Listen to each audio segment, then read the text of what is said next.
World Combat Sports. Hello, everyone, and thanks for tuning in once again. You know what it is? It's boxing fight night, hosted at the MGM Grand, Las Vegas, top rank, and we have a pretty exciting fight card, man. We have Jose Pedraza in the main event against Mikkel LesPierre, and I have the entire fight card in the description below. So I'm definitely looking forward to some comments in the live chat. And once again, salute the ones who tune in to World Combat Sports. That's what it's all about. Share the content, subscribe to the channel. And if you already subscribe, be sure to pass the word because we steadily trying to build these numbers up. I want to give a big shout out to my man, Carlos Jackson out of the ATL. Best wishes going in there, Warrior. I know you've been hard at work in the gym grinding. I know your journey, your travels. Man, I know this is what you've been waiting on, you and the coach. Shout out to Ali and Philippe Boxing down here in Atlanta. Man, I'm stoked, man. I'm looking forward to another night of boxing, especially when they out of the boxing footprint down here in the South. Yes. Carlos, King Dynamite, fight smart, intelligent, and never quit, man, or give up. You can get this victory, man. He's 16-0, 11 knockouts, and his opponent, Jose Enrique Vivas, is 18-1, 10 knockouts. So what that tell you? It's going to be a nice one.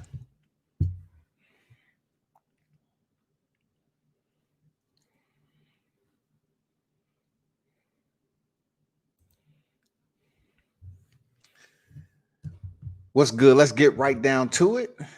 Let's tune in to ESPN and see what they got popping tonight. I'm definitely looking forward to my boy Carlos Jackson. It should be the first fight of the night, y'all. Should be the first fight of the night. Let's get it on and popping.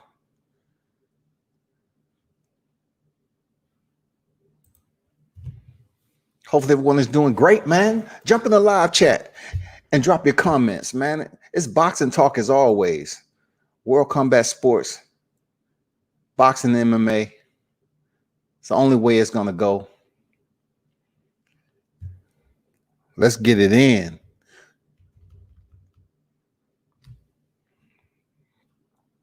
Fighters, one of these guys are going to have to take it to the inside.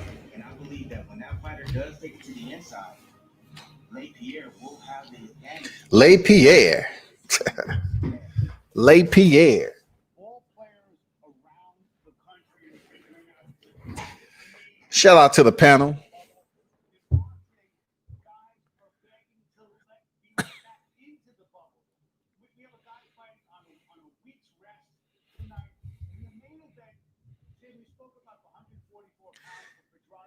Hey, look at Robeisy Ramirez now. He just fought last month on the 9th. He's back at it.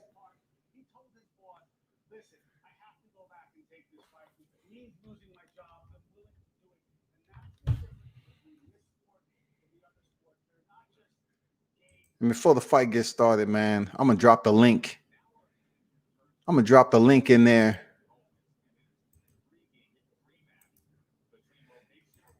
In case there's anybody that want to get on the live stream and talk some boxing before the first fight kickoff.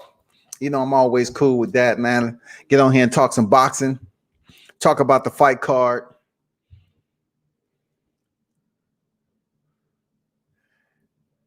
And let's get hyped for this moment, man. It's on. Jose Pedraza, if you don't know, now you know. He only has 3 losses to his record. One back in 2017 when Tank knocked him out in the 7th round. And then in 2018 against Vasily Lomachenko. And then I think his most recently against I forgot the kid's name, but it was in 2019. His last 2 losses against Vasily Lomachenko and the last guy he fought was unanimous decision losses. Tank was the only one to knock him out. And that's what I be trying to tell people. I say you just can't sit up here and take Tank for what he's doing outside the ring. Look back at the knockout, the 7-round knockout that he knocked Pedraza out with. Pedraza just don't go in there and get knocked out now. Some people get Jose Pedraza mixed up with Jorge Linares. Man, be better, man. That's all I can tell you. They're not the same person. But we're going to talk about this boxing, man. We're going to talk about this boxing, man. Yeah.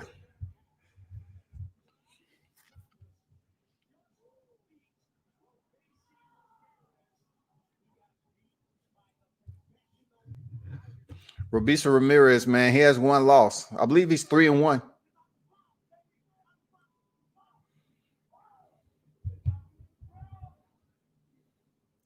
His opponent was talking mad shit, man.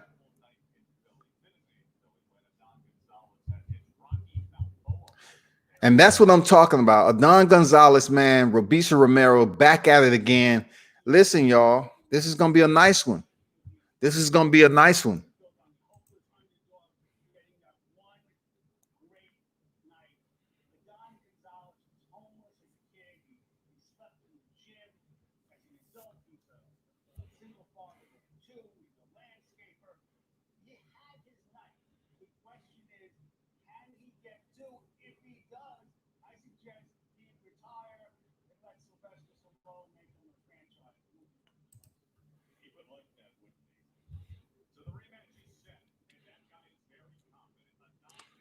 So they're not going to have my boy up first. So Adan Gonzales is going to be up first. I'm looking forward to this one too.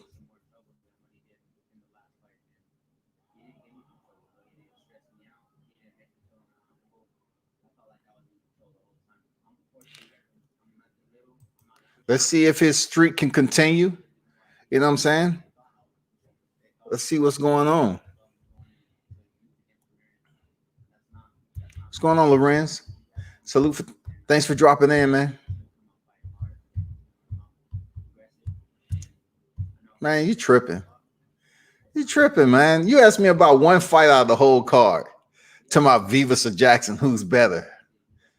I don't know if you seen my intro, but I'm going for Jackson. So if I'm going for Jackson, yeah, I believe he's better. He's gonna go ahead and get the victory. You know what I'm saying? I'm going for King Dynamite. And ain't no question about that. And no question whatsoever. That's who I'm going for. Take nothing against Jose Vivas, but that's who I'm going for. It should be a very well contested competitive bout between Jackson and Vivas, and that's what I'm looking for.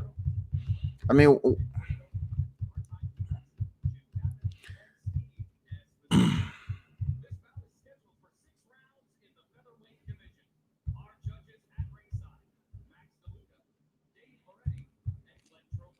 I seen Vivas fight. I seen Vivas fight. I seen Carlos Jackson fight too. It's gonna be a good fight, man. You know, Carlos Jackson is undefeated. Vivas has one loss. I mean, they're pretty equally matched when it comes to the paperwork. They are. They pretty evenly matched. You know, Vivas has just a little bit more experience. And when it comes down to boxing, it's all about who shows up. This is a 10-round fight. They got forever and a day to make changes, adapt, improvise, and come up with a strategy to win. That's what I'm looking for.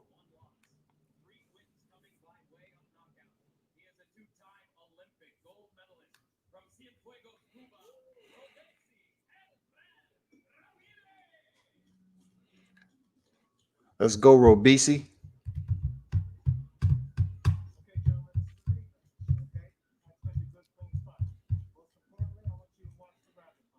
Let's go, Robeisy.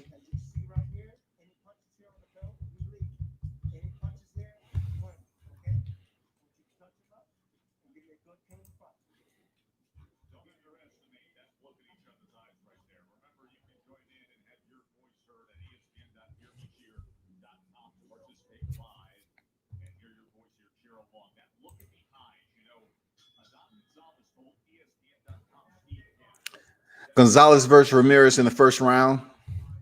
And also, this is a scheduled 6-round fight.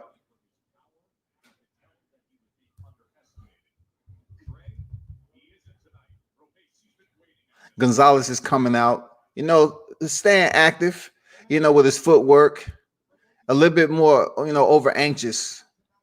He's here to prove a point. You know what I'm saying? He's trying to do it again. He's trying to win again against a guy who's supposed to be better than himself.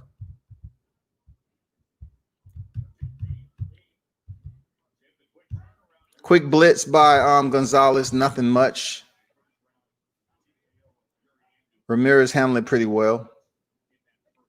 Gonzales, charges in with the 2-1. A lot of feinting by Ramirez early. A lot of feinting. Jab to the body by Ramirez.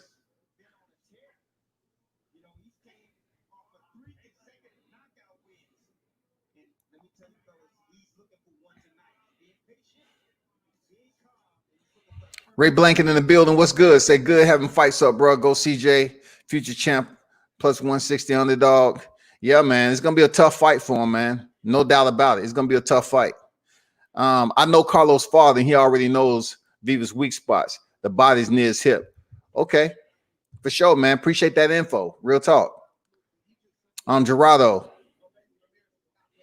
There's no order of the fights. It's all about what comes on. I get press releases from Top Rank, being that I covered their fights before, and already their first fight is opposite of the order that they submitted out to the media. So I don't know the order of the fights. All we know is for sure Jose Pedraza is definitely going to be the main event, and then versus Mikkel LesPierre, and Albert Bale versus Mark Bernaldez is going to be co-main event. From my understanding, that's what I'm getting at right now. But these fights are out of order. I was expecting Carlos Jackson versus Jose Vivas per the order that was given on the press release, but that's not the case. Okay. All right, for sure, DC. Yeah, man, I'm going from my boy Carlos. I ain't gonna lie, man. I'm going from boy Carlos. Period. It ain't no ifs, ands, but I'm going for Carlos, man. He's been waiting for this fight. It's a big step up. The guy, has a little bit more experience than he does, but one loss to his record. So let's get it. Let's get it, man. This is what it's all about. Oh man, nice combination at the end by Ramirez.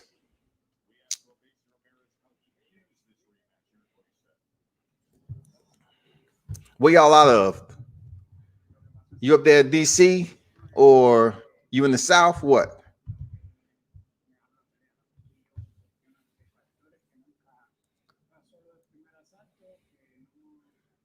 I saw Coach Philippe stretching them out early. I say, damn, it was around 6 something. I say, shit, he gonna be the first fight on deck then. And then I saw Adan Gonzales and Robeisy Ramirez. Robeisy Ramirez, man, he just fought last month.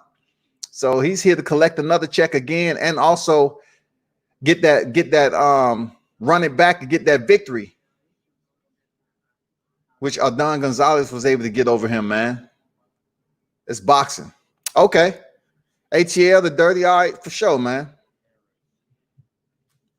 All right. Ray out there. Hey, man, they open Las Vegas back up yet or not? It looked like it's pretty much a ghost town, but they open it back up yet?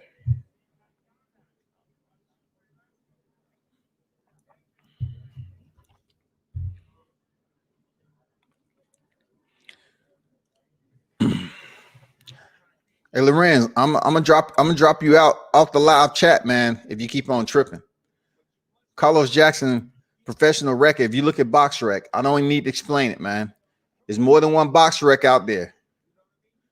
Come on, man. Keep it boxing heavy, legit, no trolling. Else I'm gonna send you about your way. You might be a good guy, but the man's professional record going in there with an 18-1 don't make any sense to post it on the live chat. We know this is not his debut. We know that. Come on, man. Stop tripping.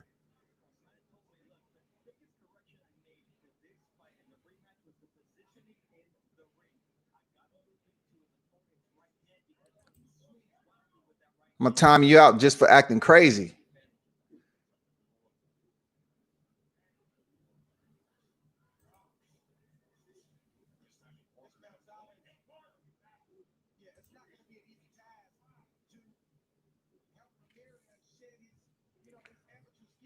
So Ramirez, from what I'm saying, doing a lot of head feints right now, early. And you know, it might be pretty decent on his legs because it's only a 6-round fight.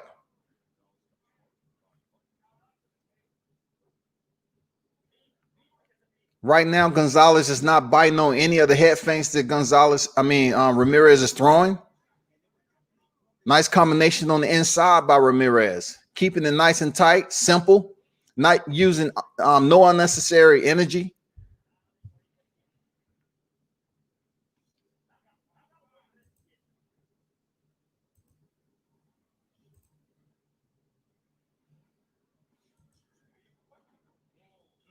Okay, I thought that was a knockdown right there. I thought that was a knockdown. I thought it was a knockdown by Ramirez. Oh, it was a shoulder, man. He put the right shoulder into the solar plexus of Gonzales. So I'm surprised the referee didn't take a point because it was blatant. But he's making it rough. I get it. You know, as much shit as Adan Gonzales was talking after, you know, getting that win over Ramirez, I can understand why Ramirez got, you know, an attitude. I understand why he feels the way he do. This is combat sports shit. I think Carlos may fight, man, next. I think Carlos may fight next, man, because looking at the fight card, this is a 6-rounder, right? First, there's only 6 fights on the card. So this is a 6-rounder. Carlos Jackson, Jose Vivas is a 10-rounder. You have two more 6-rounders, and then the co-main event supposedly is a 10-rounder. So I don't think Top Rank is going to hold all the 6-round group, all the 6-round fights together, get them out the way, and then spin it all the way up to the main event with the remaining 3 10-rounders. So you have, from what I'm looking at, you have 3 6-round fights and you have 3 10-round fights. That's where we at right now.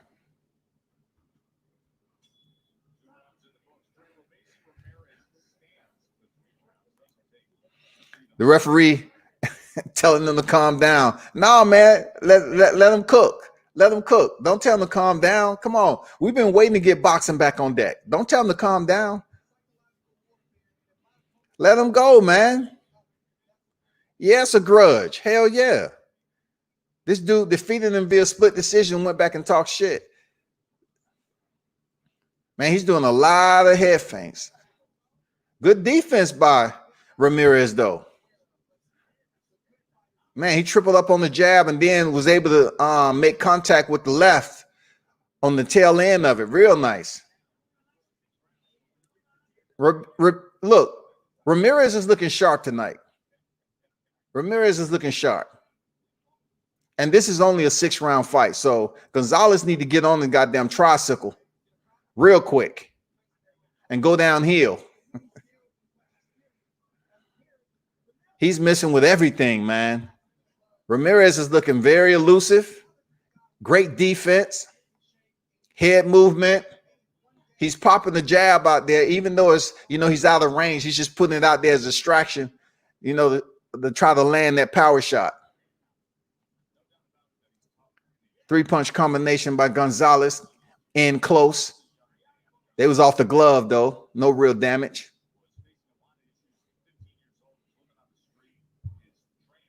Now, right now, you know, Gonzales is not really making Ramirez pay for going straight back when he's throwing his power shots.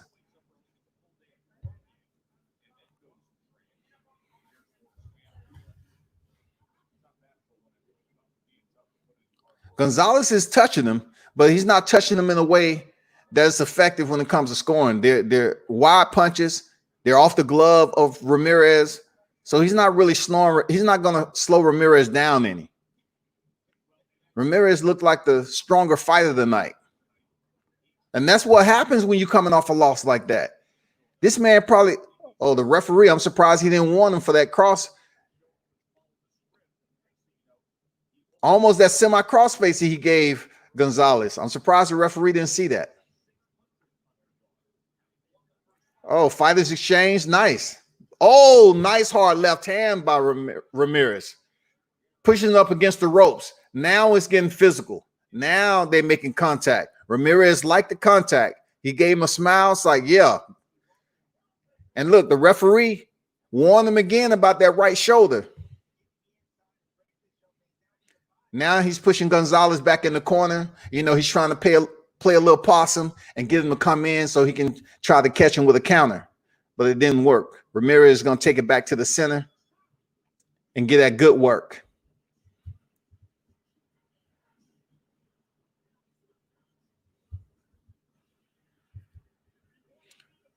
Kevin, what's good? Blue Species, when it start? The fights have already started. We're in the first fight of the night. Adan Gonzales versus Robeisy Ramirez in the 6th-round affair.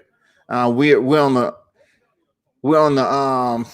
front door of the 4th round, I believe. It's next.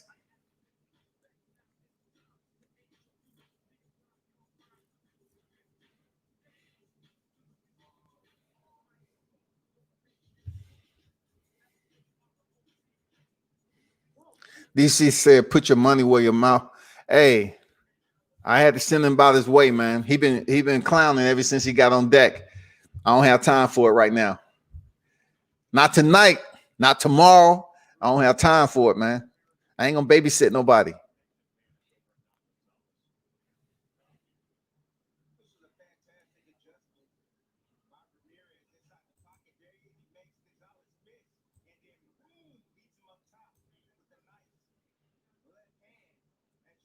Gonzales felt that left hand, boy. Now it's the 4th round. Now Robeisy is definitely going to have to keep up the consistency. We're landing good shots, solid shots, and don't give the fight away. This is the mid part of the fight, so let's go. Let's see what's going on. What I'm seeing already in the 4th round, it doesn't seem like Ramirez is doing as much as he was earlier with the head feints. Now he's done felt the power of Gonzales. Even though they fought before, you know, he's basically has earmuffs on, just, you know, moving his head from side to side, just trying to get a reaction out of Gonzales. Not much action to begin the 4th round. It's a lot of feint going back and forth. Gonzales pushes through with 3-punch combination. Really nothing to be concerned about. Ramirez get back within distance. Nice solid left hand by Ramirez. Stick his tongue out at Gonzales. Doing a little Terrence Crawford impersonation. Hey, but Gonzales is still game. He ain't going nowhere. But he's being outperformed right now. It's not like he's just there. He's a body. He's just getting outworked.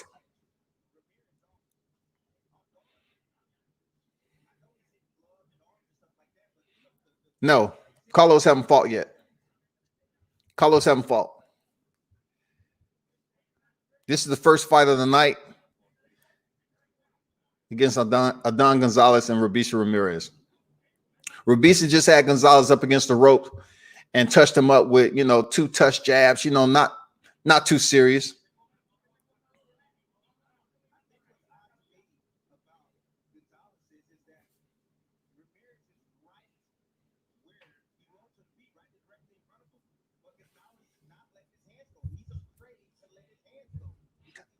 Nice counter right hand by Ramirez, catching Gonzales coming in.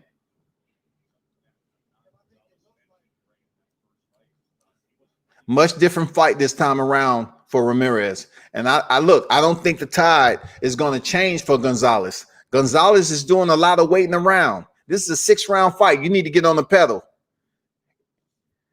You need to let the window down and goddamn go for broke. For real. Because right now, you're losing this fight. I was going for Robeisy anyway.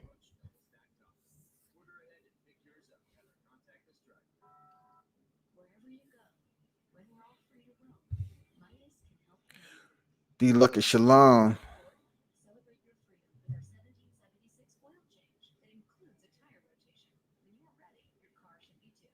What's going on, D. Lucky? How you feel, man?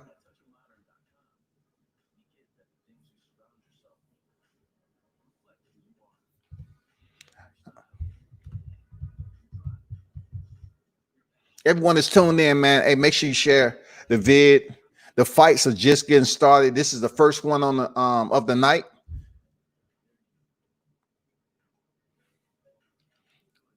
It's supposed to be the featherweight division against Robeisy, Ramirez, and Adan Gonzales. 5th round, Gonzales has not showed up for this rematch. He has not showed up. He's being outworked easily. And, you know, that's what you do to some fighters. You know, you motivate them even more to come back and get it. He might have had an off night. But Robeisy is back in camp, and it's showing tonight inside the ring. He's looking very, very polished, ready. Oh, nice left hand. Has him up against the corner again. Gonzales just don't know how to, you know, set and get the timing down. Every time he swings with a power shot, Ramirez is out of distance. He's out of range, man. Like he's puzzled right now. Nice left hand to the body by Ramirez. Gonzales returns it. Gonzales is being forced into the winky right situation, putting his high guard up, defensive, when he needs to be offensive. Really, the only time both of these fighters has had a very solid exchange was in the 3rd round, and it hasn't been one after that.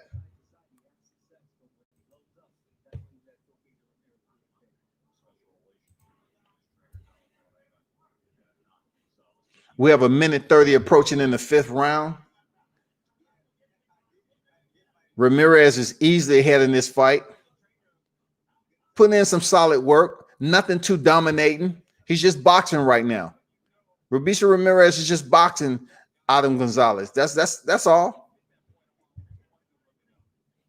He's putting, you know, pretty decent pace on. But Gonzales is holding tight. It's almost like Ramirez, he's outworking Gonzales. Oh, that was a nice left hand. He stumbled. He caught Gonzales off balance just a little bit. Nice combination to the body. Nice range. They exchange in the corner. Gonzales is game. Once they link up and they're in the phone booth, it gets interesting. When it goes back out to the center of the ring, that's when it gets a little, you know, tedious. Elevator music, a lot of fainting. But Gonzales he's game though.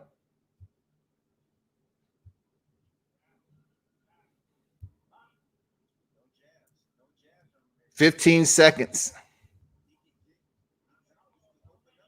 See, Ramirez is doing just enough. His speed, his pace is just enough for him to stay ahead in this fight. He just had Gonzales on the ropes, and he landed a good 3-punch set and then backed off to the center square.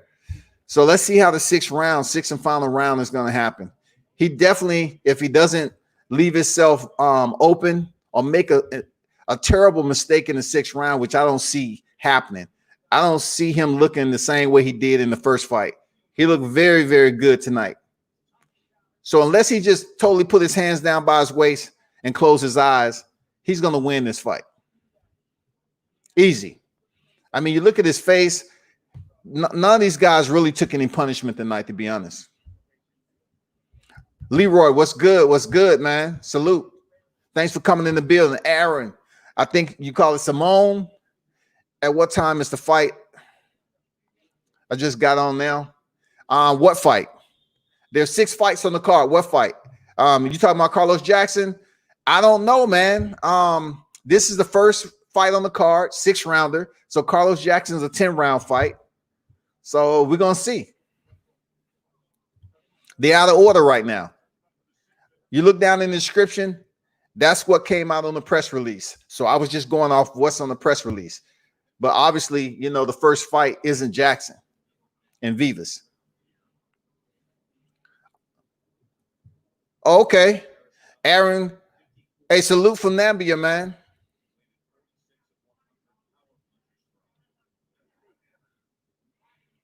Thanks for dropping through, man.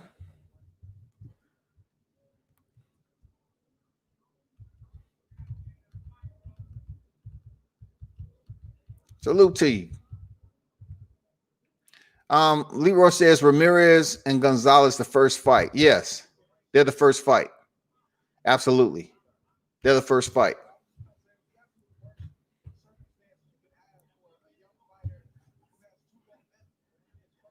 Gonzales is, you know, much more active this fight only because Ramirez is letting him get off.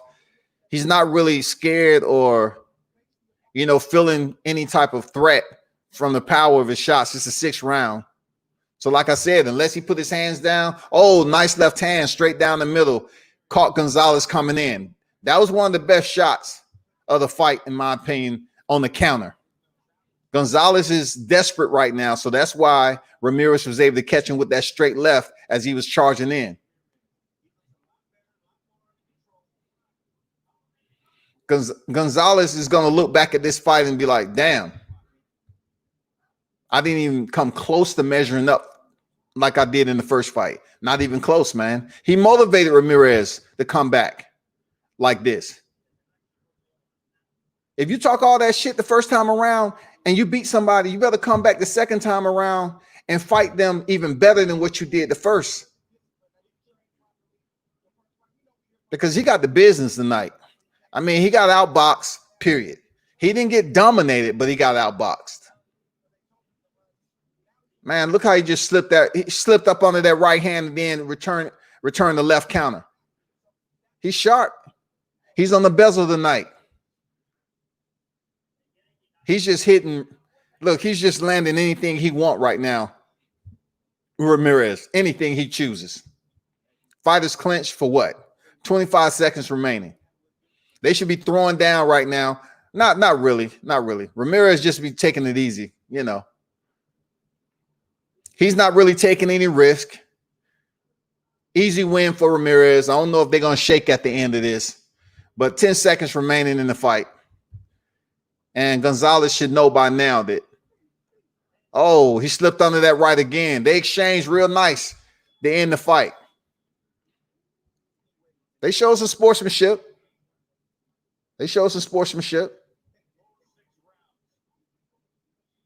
Now they're going to have a conversation. To my, hey, if you wouldn't talk, you know, so much trash about me, I wouldn't have came back here and goddamn, you know, gave you the business like I did tonight. It would have been a much closer fight. But since you was on camera, you know, talking a lot of BS, just what you get.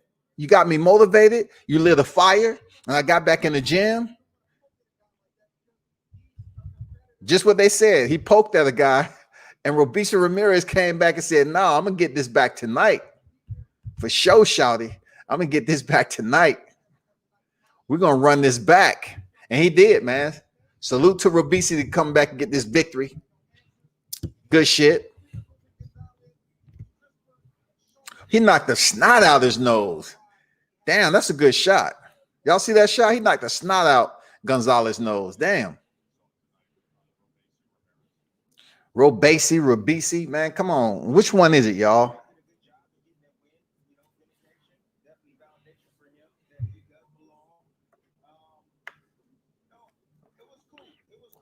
What's going on, everyone? Hopefully everyone's doing great. Thanks for tuning in. As always, Thursday night fights in the house, Top Rank Promotions, MGM Grand, Las Vegas. And if you didn't know, I'm definitely rooting for my man Carlos Jackson out of ATL, aka King Dynamite, 16-0. 11 knockouts, man. He's been waiting for the phone call. It rung. He picked it up. Guess what? Now he gets to come on to one of the biggest fights of his career on TV, get the exposure, and represent everybody that's supporting him. Represent everybody that's supporting him. The Dirty South, his friends, family, relatives, all that. And that's easy. Win by UD. He improves to 4-1. 4-1, 3 knockouts, I believe. Who's next? They didn't say who's next. Who's next? I'm looking forward to Jose Pedraza too. I'm looking forward to that fight. He only has 3 losses, you know. I'm looking forward to that fight.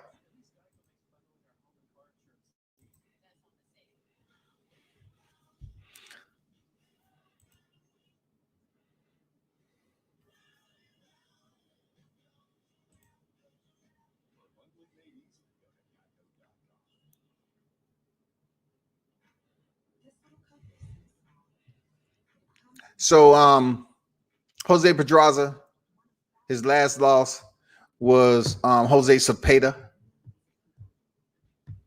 Unanimous decision in 2019. So he's definitely looking forward to get back on track. But you know, before that, he lost to Vasily Lomachenko in 2018. And then Gervonta Tank Davis, as we all saw the 7-round KO, where it looked like Gervonta left his feet.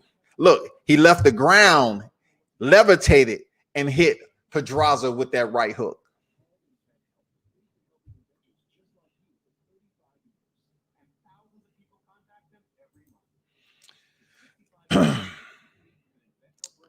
Jay, what's good, man?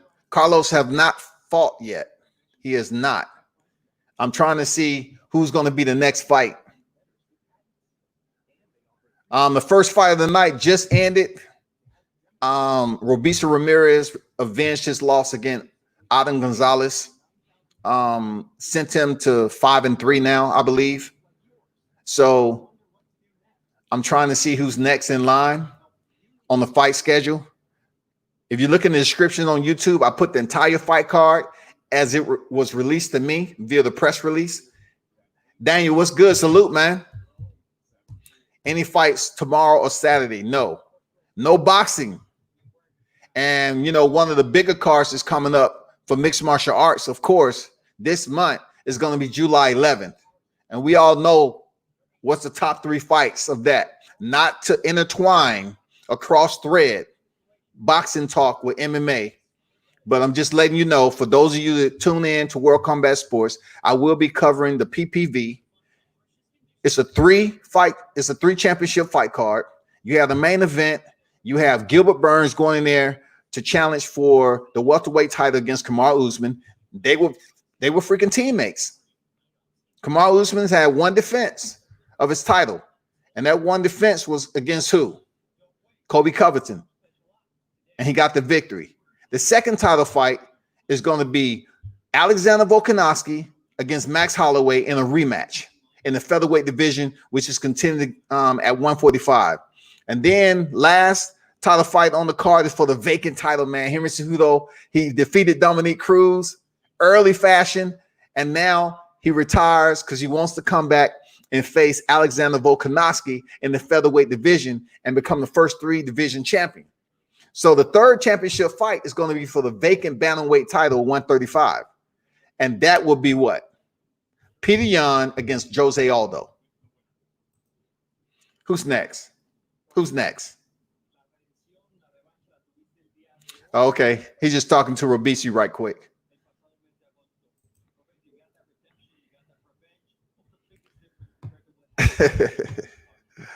Man, y'all tripping. Carlos haven't even fought yet, man. Everett, what's good? What's good with you? Man, you know, Leroy, they can build him up. He ain't ready for Shakur Stevenson. Hey, say what you want, but Robeisy Ramirez is not ready for Shakur Stevenson. It'll be, you know, he fought pretty good tonight, but come on, man. He ain't ready for no Shakur Stevenson, in my opinion.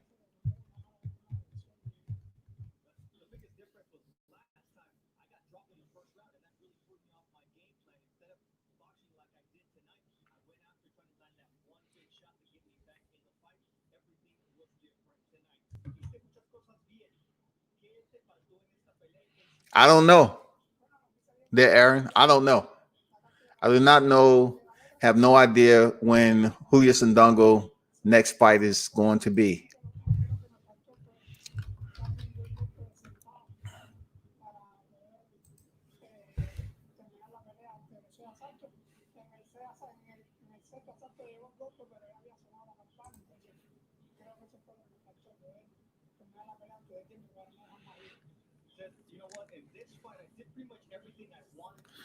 From what I'm looking at on BoxRec, there, Aaron, is basically his next fight is next year, all the way next year. He's facing an undefeated fighter, 9-0, at the MGM National Harbor, Oxon Hill. Yep. Julio Sandongo, 37 years old right now. You know, that's who he's fighting. He's scheduled to fight next year.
These are the big boys fighting.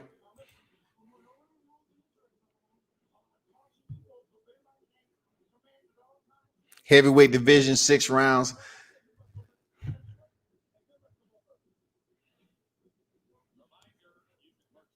This seemed like it might be a shout night with this heavyweights right here.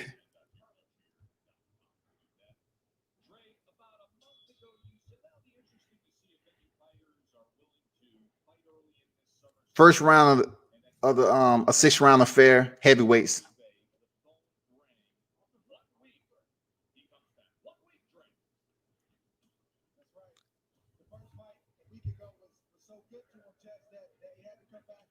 I don't.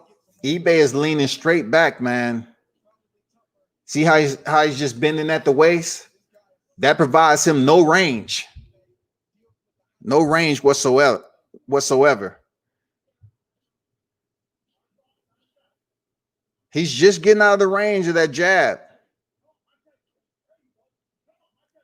He's saying Mike Tyson. Everybody have their code words.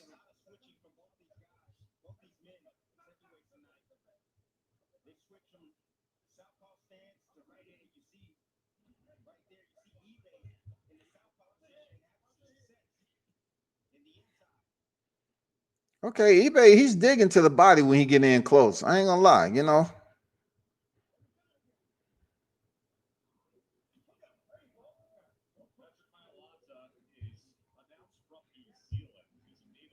I'm just gonna say Patrick.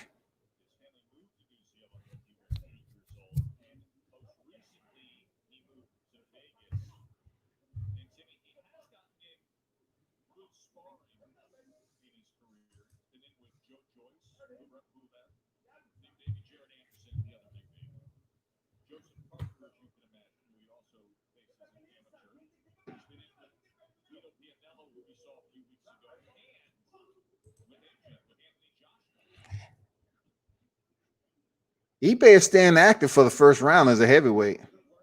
I mean, he's looking solid. Patrick is trying to get in. He's not showing any real power as a heavyweight right now. He tried to come over the top with that right hand, but missed.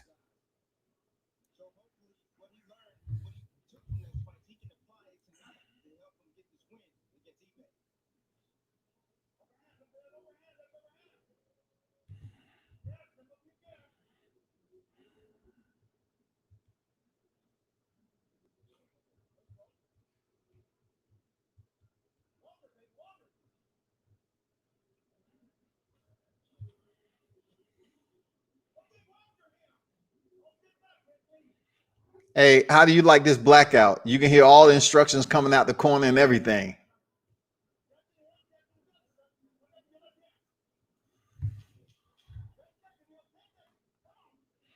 Pretty all right first round, you know.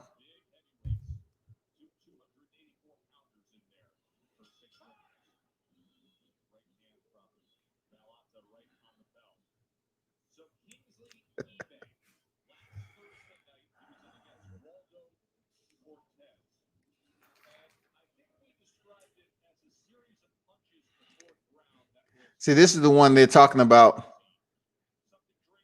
that just happened not too long ago. So they're talking about the uppercuts, but look at how his opponent is just holding on to the neck. I mean, it was just poor all the way around. Like he took advantage of what was in front of him. You know, the guy was just holding on to his neck and everything.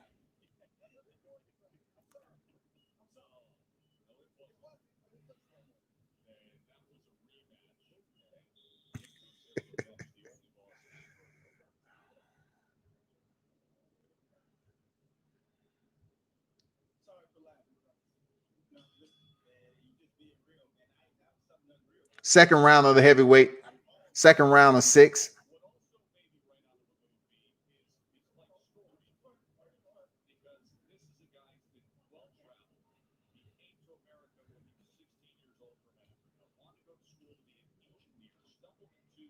Man, I can tell you, he's moving around like a super middle light heavy, man. Ibeh. I just don't like how he throws his punches off the arms. Like he's not even really going for the headshot. He's reminding me of like a Joe Frazier a little bit without the defensive cross arm posture. But he's staying active though. I'm not gonna lie. For a heavyweight, he's looking very fluent in the second round. If he keeps this gas up, it just don't seem like Patrick has the power to do anything right now. It's only the second round. It's not like he's going to get stronger as the fight go along.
Y'all give me a minute.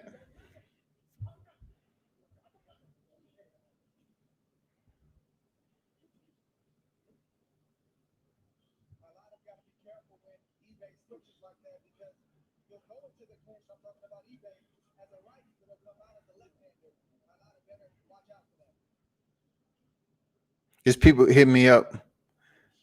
Just give me a minute. Apologize. Just give me a minute.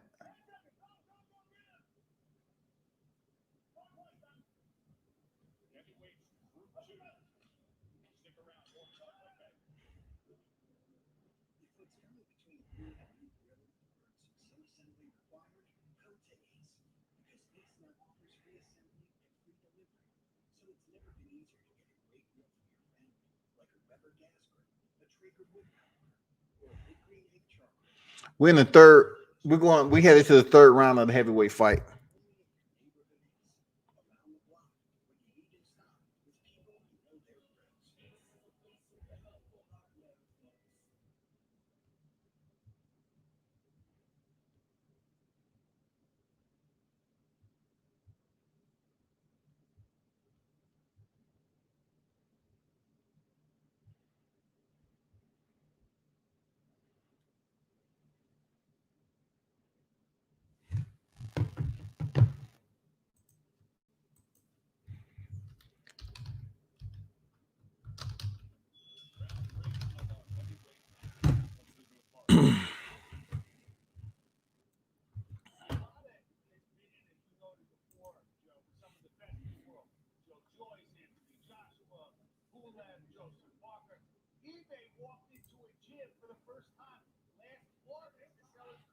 Ibeh just walked into a gym last August.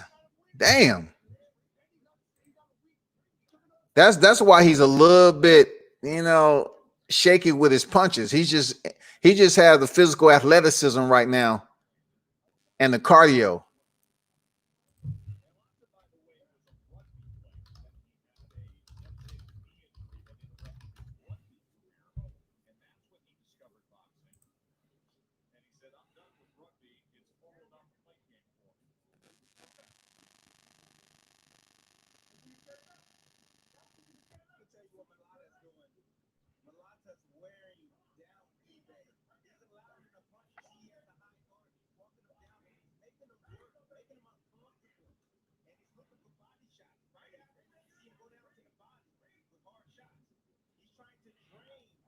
I'll be right back. I'm checking something out right quick.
I'm liking Ibeh, man.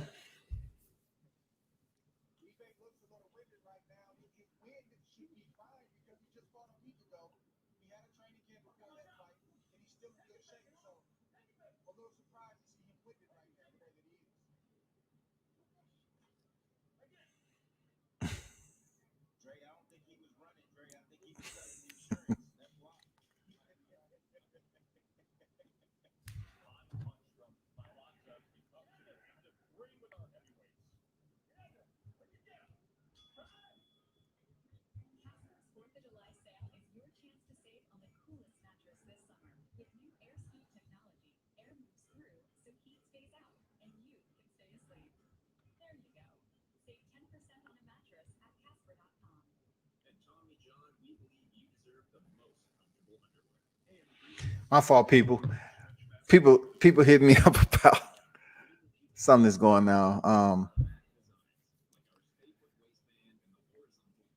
Michael Johnson boxing talk. What's good, man? How you feel, bro? Appreciate you dropping through. Let me see.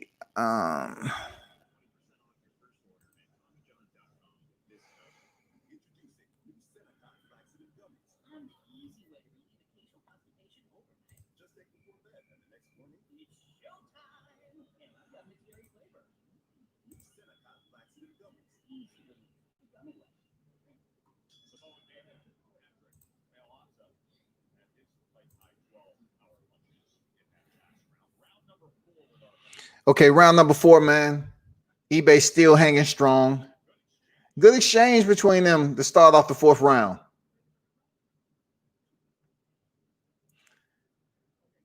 Now it makes all the sense. I'm not gonna lie. I haven't been following up on Ibeh.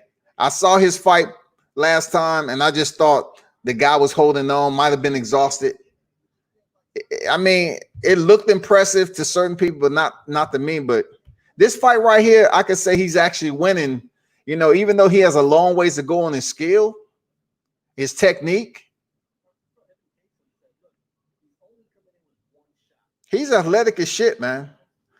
For him to be throwing all those power punches, putting all that effort into every shot. Look how he's just digging. You know, he's doing that Joe Frazier type stuff. Well, early George Foreman too. George Foreman used to punch like this too. But George Foreman had crazy power. Look how he just throwing those shovel. He's just throwing those upward shovel punches. Now he comes over the top with a left hand. It was off the glove though. He's slowing down a little bit. It's the 4th round. He's slowing down just a tad. Nice jab to the body. That's what Patrick needs to do. You know, he need to make sure he get his, you know, just get a visual on what he's seeing and pick his spots on what he want to take the shot. Ibeh is right there. All he does is bend at the waist. That's it. If he was to come in just straightforward, Ibeh is tiring considerably. Nice jab by Patrick. Ibeh is hanging out on the ropes now. He's real tired. He still throw the straight left down the middle, man. It has some sting to it. He's keeping Patrick at bay, man. Every time he comes within range, he's firing off a power shot. But it's not landing, but he's still doing what he wants. You know, he want to keep him at range so he can try to land that power shot. Patrick, he's digging on the inside, but they very light punches, man. Like they're off the forearm, the elbow, all that. He's working though. Look at Ibeh come out with four punches, you know, 4-punch combo and then back up. He's athletic as shit, man.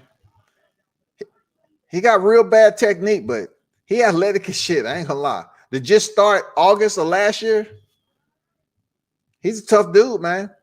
I ain't gonna lie.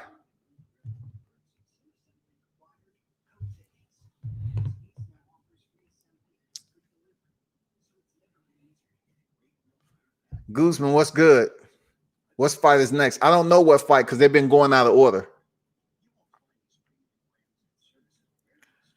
What round?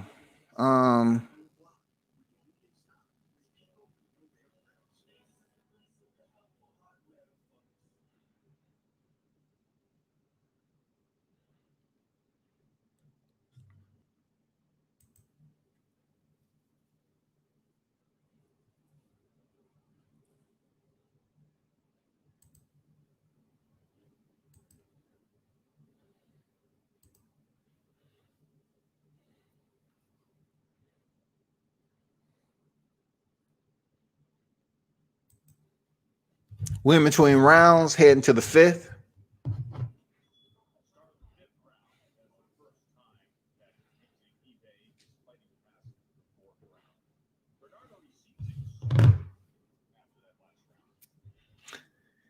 Ibeh come out leaning over, heavy on the lead leg. He's a southpaw. Now he switches back to orthodox. So he feels comfortable with the limited experience he has. He feels comfortable with switching stances. You know, nice right hand over the top though. Sweeping left hook missed badly. But you know the good thing about Ibeh's opponent, he's tailor-made. He's not doing anything to keep him honest. He's not really making him think twice. He's just there as a big heavyweight opposition, throwing punches periodically, but really with no power on him.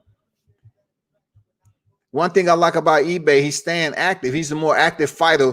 Once Patrick does come in close, oh, nice solid punch down the middle. I don't know if it hurt Ibeh, but he's in the high guard. No, he seems to be okay. Fifth round, that was a nice flurry by Patrick. So his name Mailata, okay. Mailata isn't busy enough. He's busy up here switching stances from orthodox. I mean, they need to just stay in a stance that's more beneficial than them landing solid punches.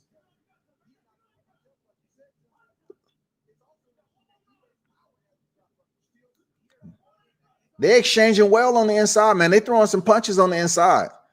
This is just not a walk in the park for either fighter.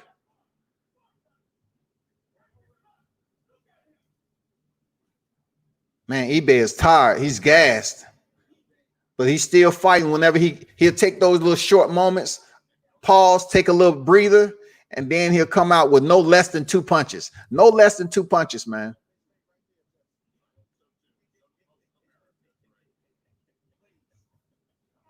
Mailata seems like the more fresher fighter. But he just don't have no pop on his punches. Ibeh is tired. And he just, look, Mailata is just allowing him to switch back and forth from orthodox to southpaw whenever he feel like it. Man, you got to shut that shit down. Nice uppercut on the inside by Ibeh. He tried it again, but it didn't work. What are we looking at?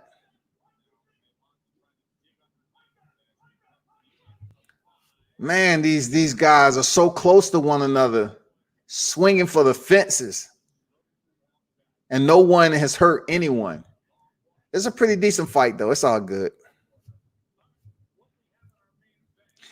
Hey, Guzman, I don't think he has enough power. I don't think he has enough power to go to the body.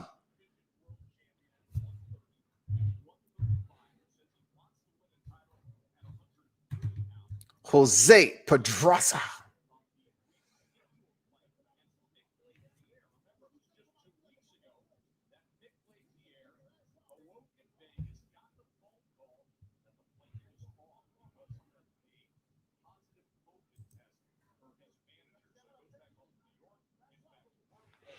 Y'all hold on for a quick second.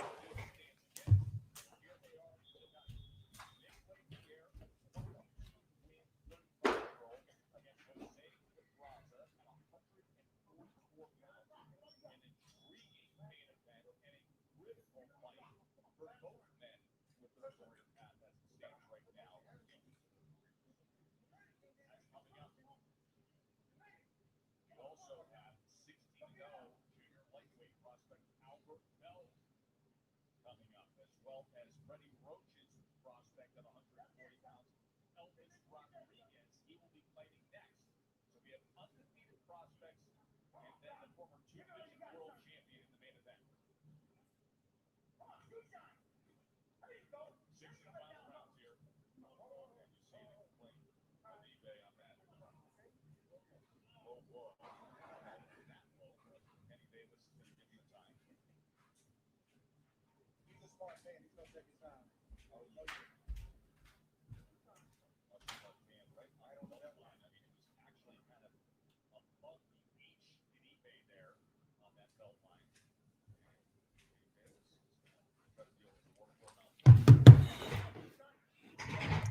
Sixth and final round of the heavyweight fight. Ibeh against Mailata.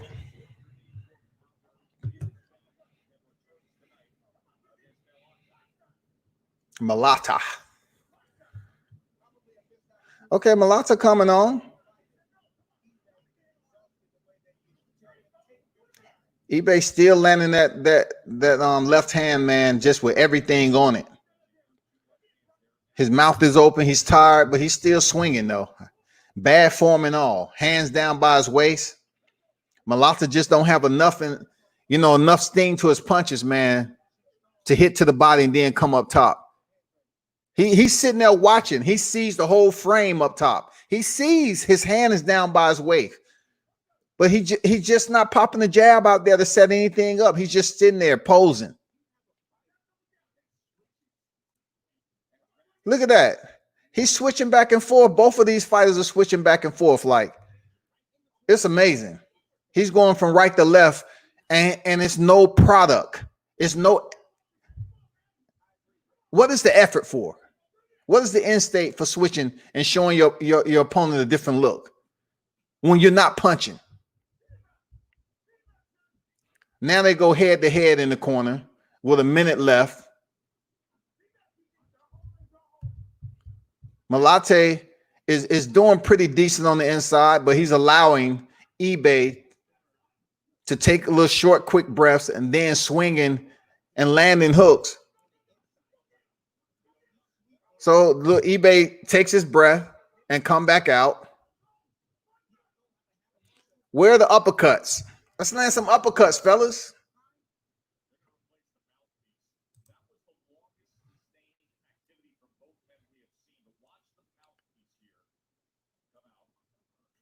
So Ibeh gets his mouthpiece, aka gum shield, knocked out by Mailata. If it was Anthony Joshua in this particular situation, he would have spit it outside the ropes. So they had to go look for it first.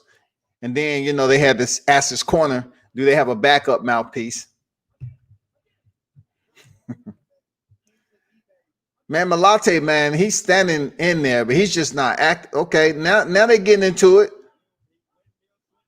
Oh, my God. They that close and just missing. So,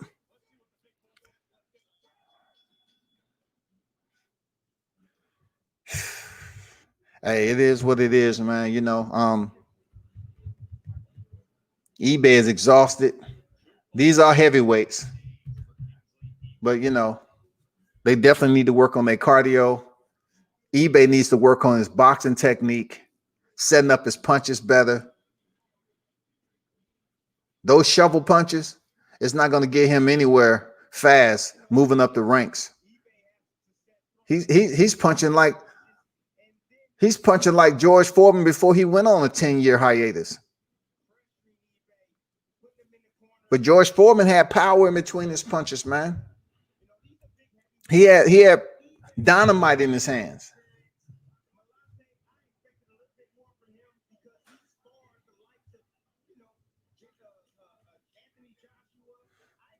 So it's another fighter that's sparred the likes of Anthony Joshua. Mailata sparred Anthony Joshua. So I'm wondering how that sparring session went.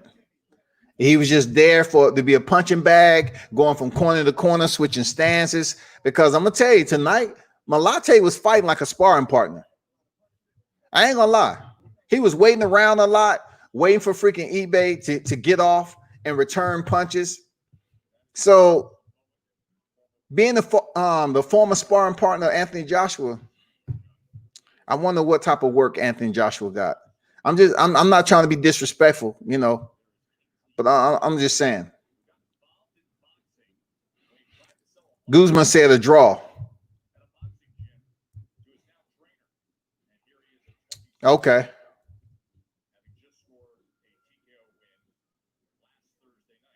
So you saying that Mailata dropped Ibeh?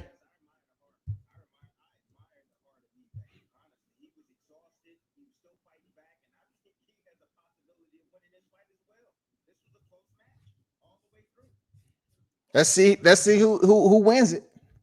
Whether it's a draw or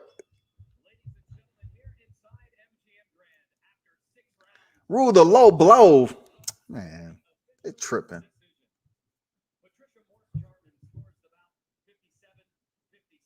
57-57.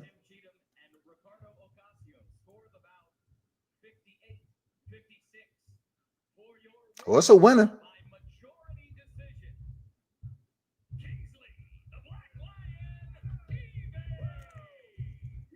Some told me with Kenny Bayless in there, you know, like, hey, I can only say the early rounds he was able to get what he got on the scorecards. The early rounds, man. Because I'm gonna tell you, the later rounds he was exhausted. But once again, Mailata was acting like a sparring partner. He was just there as a body. He wasn't really doing anything to sway the momentum. He was switching stances for no reason. Like, what is the preface behind switching stances and you're not really getting off any type of shots to give your opponent a different look? I didn't see anything. I just saw, okay, whenever they feel like it, switch from southpaw to orthodox to southpaw. Like, what's the reason for that shit?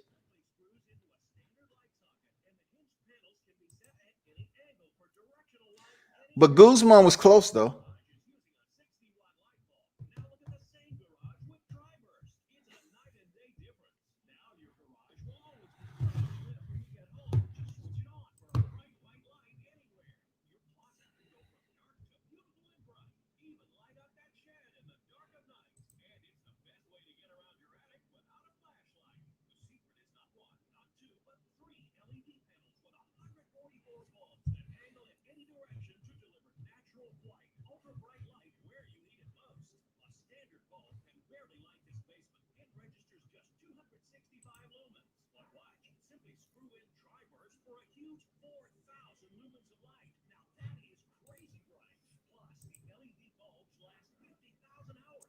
What the?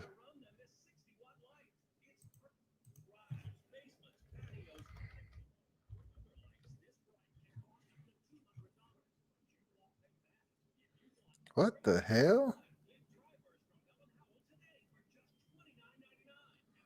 Dang, this dude was attacked by a pit. Whoa.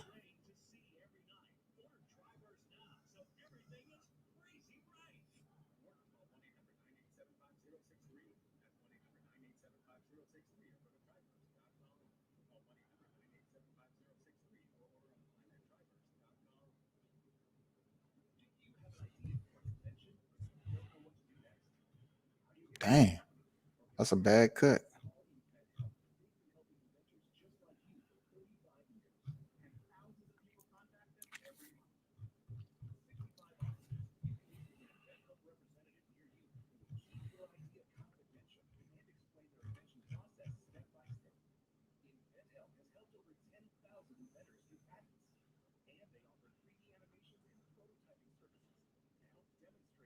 Another person up here pulling a weapon. Hey, for those of you that's thinking COVID went somewhere, down here in the A, right? They was talking about how COVID is good to open up businesses. Let's go on. This is the safest place. You know, the low numbers of COVID. How come I received an alert on my phone saying from the governor basically saying make sure you wear your mask due to the high influx of numbers of COVID-19 outbreaks? Man, come on now. Come on, man.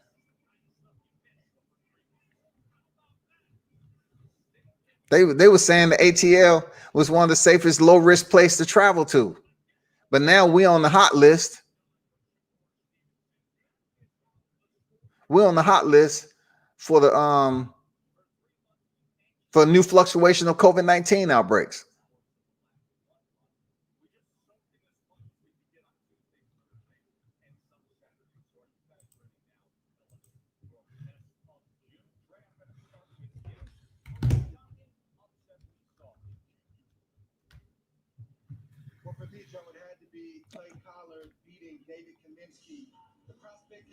Yeah, Clay Collard, David Kaminsky. That was a man. If y'all never seen Clay Collard fight, goddamn. Clay Collard put the damn hands on Kaminsky. And Kaminsky was 19 years old. Undefeated. Clay Collard was throwing punches and bunches, and they was hitting the mark. Every time Clay Collard fight, man, I'm tuning in. I like this dude, how he fights, man. the amount of activity he put together, how tough he is, and bringing the heat each and every time he split the ropes. I like it, man. It was a nasty left uppercut that Sergio Sanchez was able to land against Alan. You see right there, he perfectly timed. Pena, as he was throwing the jab, leaned a little bit over that front knee, and boom, what a shocking knockout by Sergio Sanchez. That was the first of our broadcasts from Mexico City a couple Saturday nights ago. You know, we saw Burchelt, we saw Navarrete, and there it is that Sergio Sanchez. Emmanuel Navarrete. With the best of June from Mexico City. He's another exciting fighter. Joshua Franco over Andrew Maloney. The biggest. Yeah, Joshua Franco over Andrew Maloney. You can't put this to the back burner. This was a hell of a fight. I like the activity. Joshua Franco showed he was the more tougher fighter, man, that night. And he can box, man. He can fucking box. And Maloney brothers are no joke. Andrew and Jason is no joke. But Andrew came in here undefeated.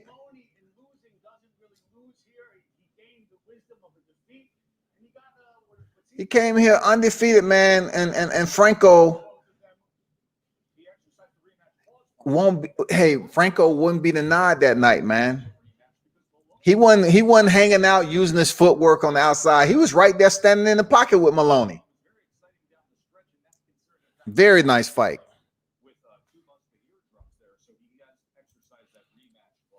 Yeah, they talking about Andrew Maloney's busted eardrums. But look, he had 2 busted eardrums, but yet he still showed up for his brother's fight, Jason Maloney's fight. That's family right there. That's love, for real.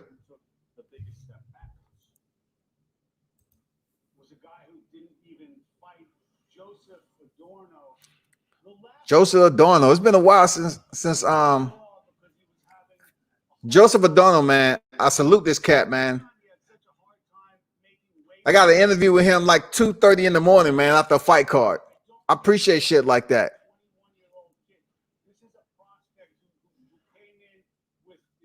Adorno, man, always.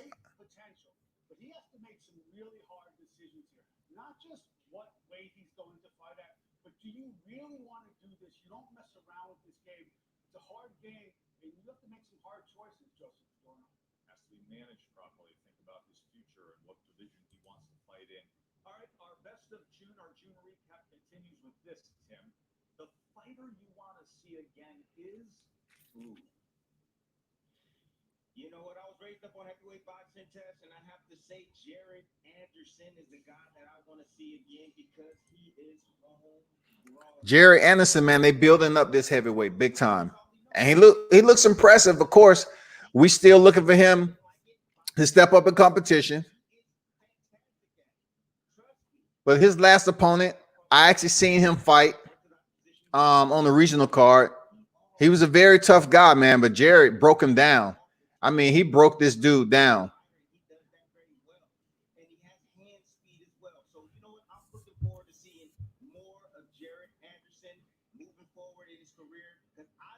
Jared, the real big baby Anderson. I guess, hey, he can lay title to that right now because Jarrell, the big baby Miller, is gone for quite some time. So while he in his absence, Jarrell Anderson can pretty much build up his freaking stock, his Wall Street, and continue to put on dominating performances. And people are going to start calling him, you know, the real big baby, you know.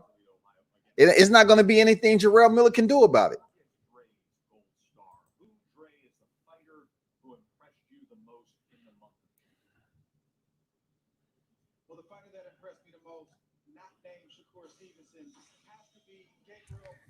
Those of you that asking what fight is next, I don't know, man. I'm going off the order for which they presented. I don't know.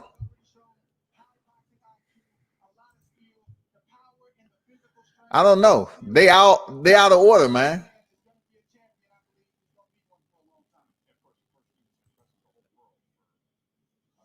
This is just getting weird.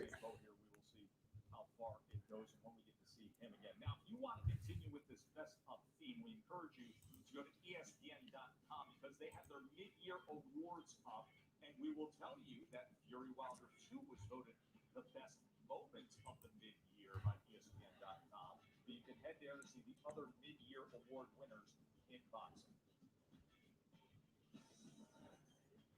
Elvis Rodriguez, he has 6 wins, doesn't have a loss. Another young world title seeker for Freddie Roach could be.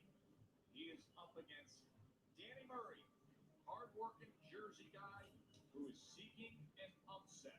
6 rounds, junior welterweight. Dang, Danny Murray with the curly.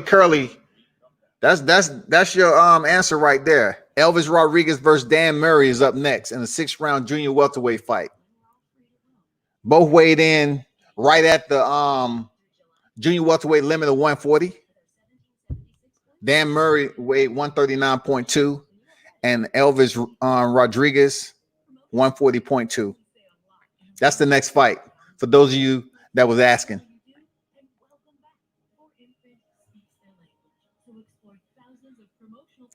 I'm pretty sure a lot of people going for Elvis Rodriguez. First of all, they're gonna go like, damn, Elvis Rodriguez. Okay, they're gonna go off the name, showing some love, and then you got Dan Murray. Remind me of Ben Askren as a boxer. Outdoor lighting systems cost a fortune, and leaving lights on all night drives utility bills out of sight. You need the Bell & Howell Bionic Spotlight, the outdoor motion sensor light that is motion activated, so it automatically turns on the instant motion is detected and turns off when the motion. Elvis Rodriguez is 6-0, undefeated with 6 knockouts, 6-0-1.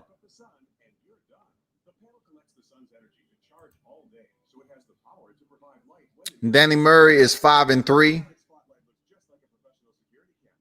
He has absolutely 0 knockouts, and he's been stopped once in his 2 knockouts, 3 losses rather. So the good thing about it, the last time he was stopped was back in 2018. But his last loss was in February this year. So you know what? If I'm thinking, I want to assume, I don't think this fight is going very deep into the 6-round bout. I don't know, man. This guy went 6 rounds. He lost a decision, but he went 6 rounds his last fight. And he has a lot of decisions. So I'm thinking, I don't know, man. It's gonna be up to the record of 6 wins, 6 knockouts versus a guy who just might be durable to take him the 6-round limit. But we're gonna see, man.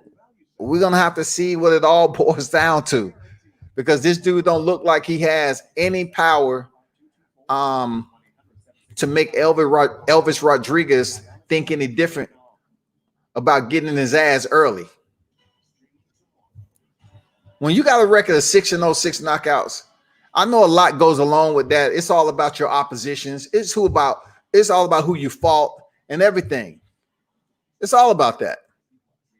But when your opponent comes in with 0 goose egg, you know, you're not worried about Elvis coming in here and having anything like, oh man, I should really be optimistic about getting close to this guy. He's a power puncher.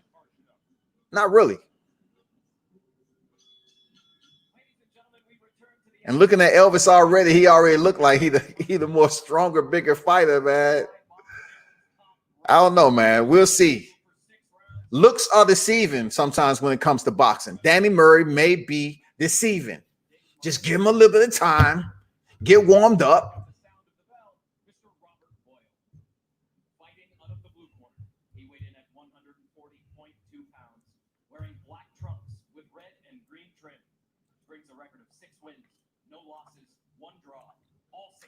Got a lot of hype between from Rodriguez. A lot of hype.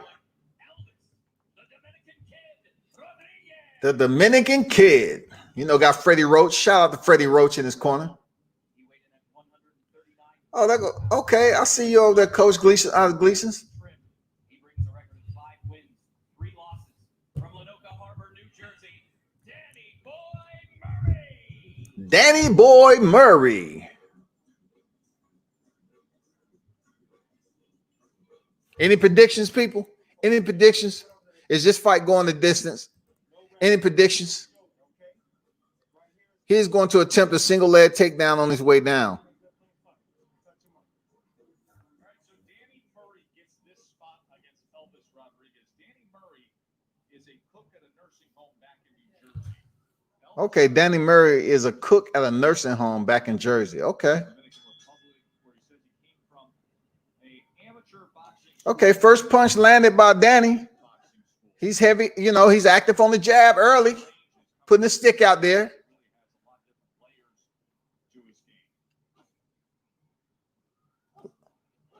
A little irky jerky, man, you know, being a little predictable, but he is active early. You know, I got to give him his props. You know, typically you see a right-hander 1-2, 1-2. That's what we see from Murray already. 1-2, 1-2. 1-1-2. Sometimes he double up on the jab, send the two. Okay, Rodriguez up the middle.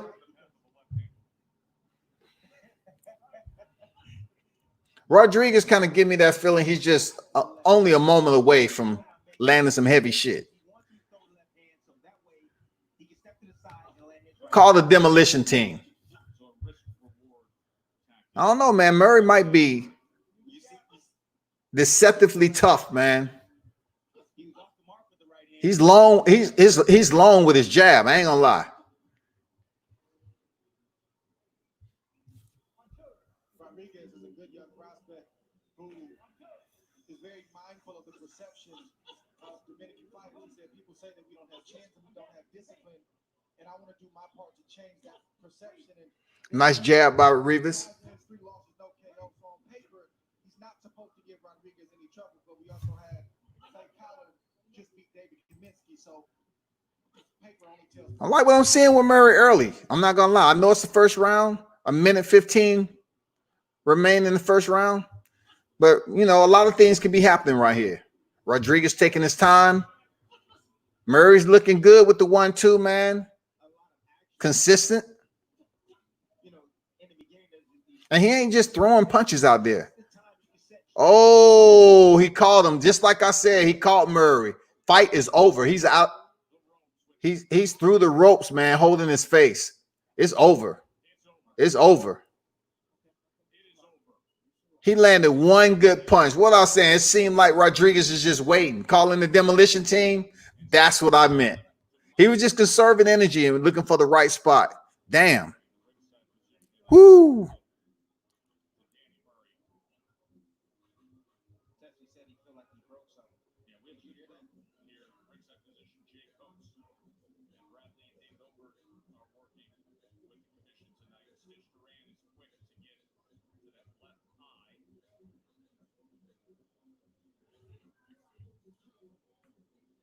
Well,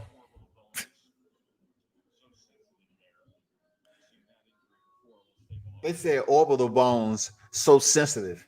Shit, if you get hit like that, everything gonna be sensitive. Damn. And just think about it. He had to pay Freddie Roach to be in his corner just for one round. And you know that wasn't cheap.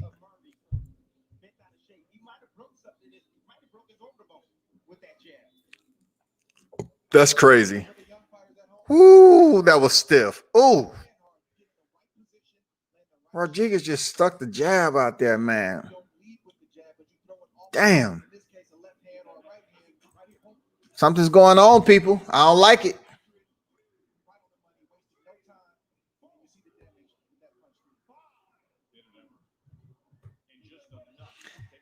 Leroy, I have to agree. Murray was doing the same shit, but it was effective because Rodriguez was allowed it to happen.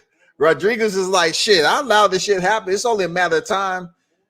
And, you know, sometimes with Rodriguez, man, he probably wanted to kind of see what he was, you know, dealing with. He's 7-0, 7 knockouts. 7-0, 7 knockouts. He knocked the dude out with a jab, man. And Murray, I agree, you know, he was being he was being predictable. He was just throwing the 1-2, 1-2, 1-1-2, just throwing the same rhythm, nothing special.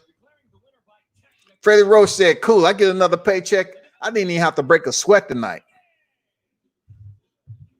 Elvis Rodriguez under the tutelage of Freddie Roach and Marvin Sabodio. Freddie Roach got him a good one, man. That dude got potential right there. Elvis Rodriguez, man, come on, man.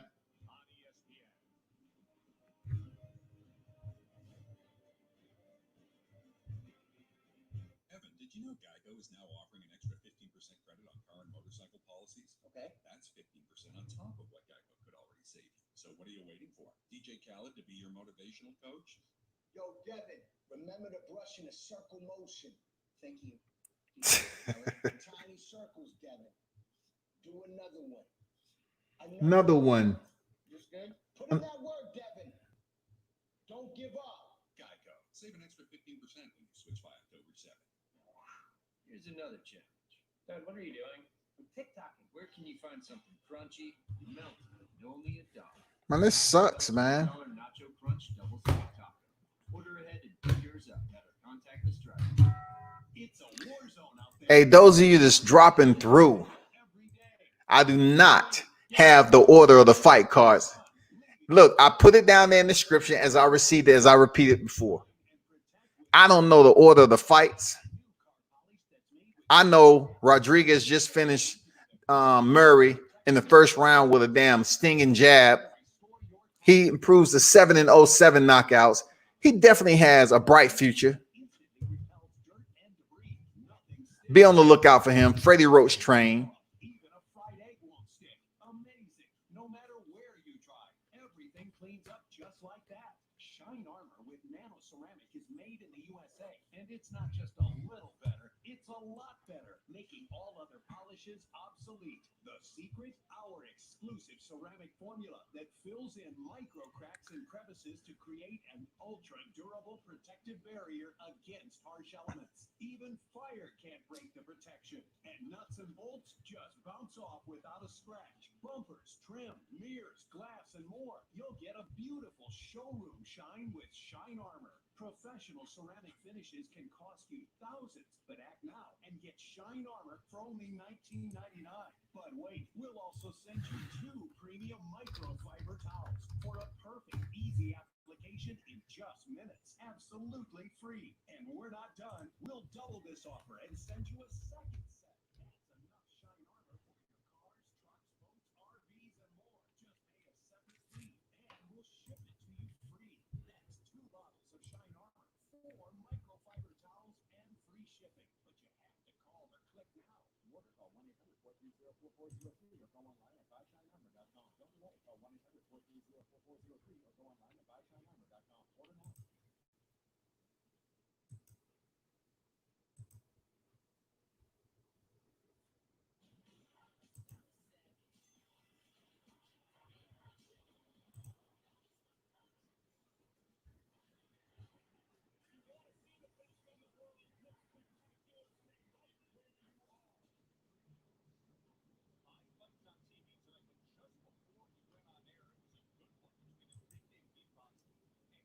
There we go. Here we go, y'all. They're highlighting the fight that already took place. Good-looking fight. Jose Enrique Vivas wins unanimous decision.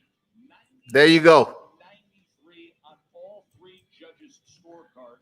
And that's exactly why I wasn't answering 3 times in the U.S. is Kippers in the live chat, man, because the live chat. Wait till the fight come up. Featherweight. Enrique Vivas, Carlos Jackson put on a good show. Vivas won a UD. Next time, have etiquette, bruh.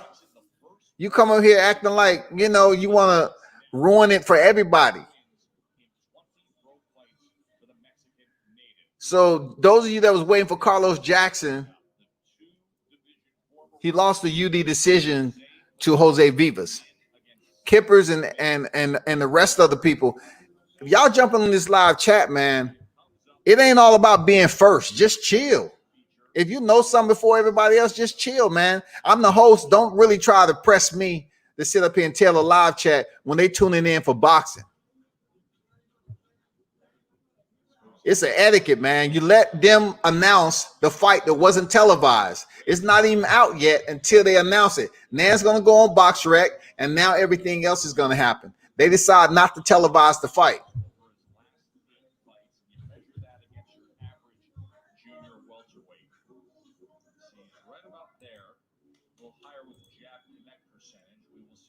Man, people don't learn, man. I don't have time to be dealing with little kids, bro. It ain't, y'all don't get trophies over here. Seriously, y'all don't get trophies, man. You popping through the live chat, skipping and jumping rope and shit. Tell me, I should have listened. We didn't bet on the fight. We ain't handing out trophies. You know what I'm saying? He going through the chat. Oh, he already. Man, wait till they announce the shit.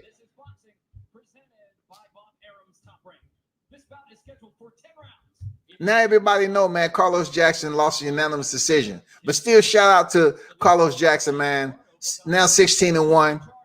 Still, shout out to him and his team, man. Felipe, return and make it happen again, man. He went decision with an 18-1 fighter. He took his first loss. Salute to you, man. I got mad respect for Carlos, man. One of the truest brothers is out here on the scene in boxing, man. I got mad respect for. I cover him all the time when I can locally.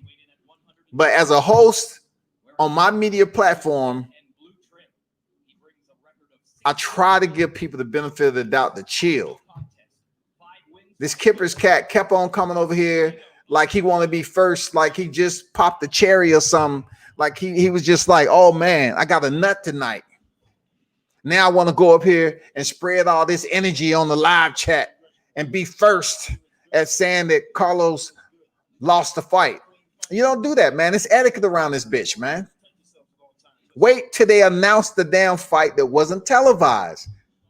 Instead of running through the live chat when you got boxing heads in here watching the fight card, not wanting to listen to you and read all your shit. Talking about you better listen. You should have listened. Do you even know boxing, man? Who cares? This is going to be a good fight right now. Albert Bell against Bernaldez, man.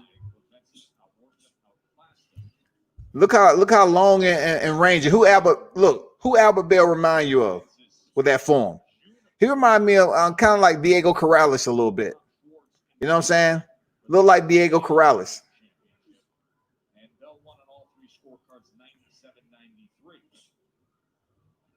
He's coming out, keeping it simple, working off the jab, keeping it simple. Bernaldez, I believe, has like 2 losses, I think. I'm not sure. But thanks for everybody who tuned in and stayed around, man. And I ain't gonna apologize for trolls. I kept them around as long as I possibly can. I try to treat people like adults, but sometimes you got some people that's just childish as fuck, man. And you got to block them. Unfortunately, tonight, as you look, none of my wrenches was on deck. I try not to block motherfuckers right off the rip.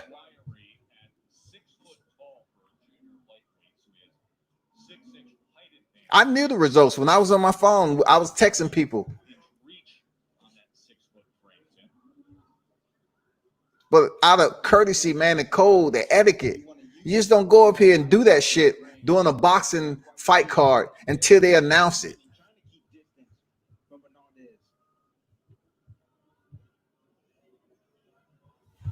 Albert Bell is on deck. The junior lightweight, 10 rounds. It's a pretty moderate fight right now. Albert Bell is very rangy with his jab, and Bernaldez haven't really been able to do. It's the first round. He really haven't been able to do anything right now. He's been on the end of that jab though. Stepping in with a jab to the body is Bernaldez.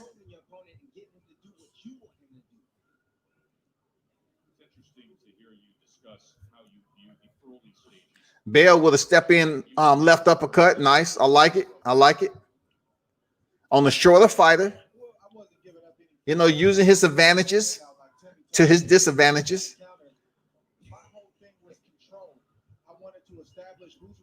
Look how composed Albert Bell is in there. He's fighting tall. He has the height. He has the reach. He's fighting tall right now. He's taking his time. Nice combination. Now, you know, he gets off, put a little sting to it. Very easy filling out round. 16-0. The spotlight of our co-feature here from Vegas. Ibeh looks real good in the first round, man. Sticking behind his jab. Really didn't exert too many combinations on that round, but you can tell I'm the taller fighter. I have better distance. You know, he's working the fundamentals, but I know he's gonna press the gas a little bit more, tighten up, and possibly get this guy out of here. We'll see. He's an undefeated fighter, man. 16-0. I think he has like 5 knockouts, I believe. Promotional products may not be able to talk, but you can be certain they're saying a lot in a language that's beyond words. Like, thank you for all you do. We value your partnership and welcome back. The right products say a lot about you, your team, and your brand. And 4 imprints. Yeah, he has 5 knockouts. So when your message matters, count on the certainty of 4 imprints. Explore Okay, Leroy said Roy Jones. Okay, just a little bit stiff. I don't know.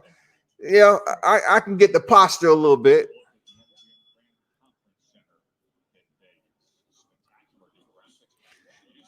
I don't think Roy Jones was that erect though. Like he's standing stiff and erect, Albert. You know what I'm saying? Second round, people. Junior lightweight affair. 10 rounds.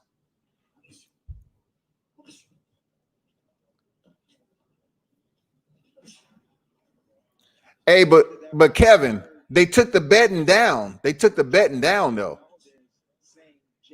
So hold up for a second. Okay, one thing y'all need to understand about these fight cards is coming on with Top Rank. They're not going to be in order. And if you see a fight drop on the betting odds, right?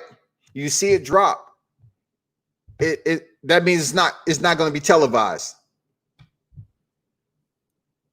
Because that's somehow what happened. They chose not to put the fight and televise the fight. I don't know why not. Because I've been watching this since the beginning, since it came on.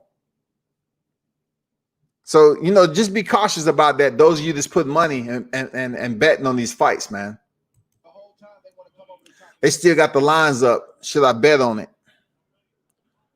But I know they don't have the lines up on Carlos. If you're talking about this fight right here, go ahead. Go ahead, bet on it. Because I'm going to tell you like this.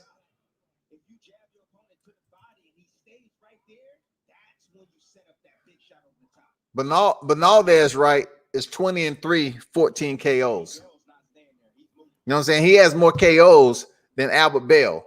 But we all know boxing is a sweet science. So we'll see how Bernaldez. Look, I'm going to tell you something else you might not know. Bernaldez fought a dude that's 63-59, y'all. Yes, you heard it. Bernaldez fought a dude who has 40 knockouts. And it wasn't too far long ago. 63 with 59 losses. 63 victories with 59 losses, y'all. Bernaldez. He ain't scared of Albert Bell. This dude right here is a tough fighter. But it's up to Albert Bell to prove otherwise. You know what I'm saying? Bernaldez, man. He's been in there with the guy. 63 wins, 59 losses.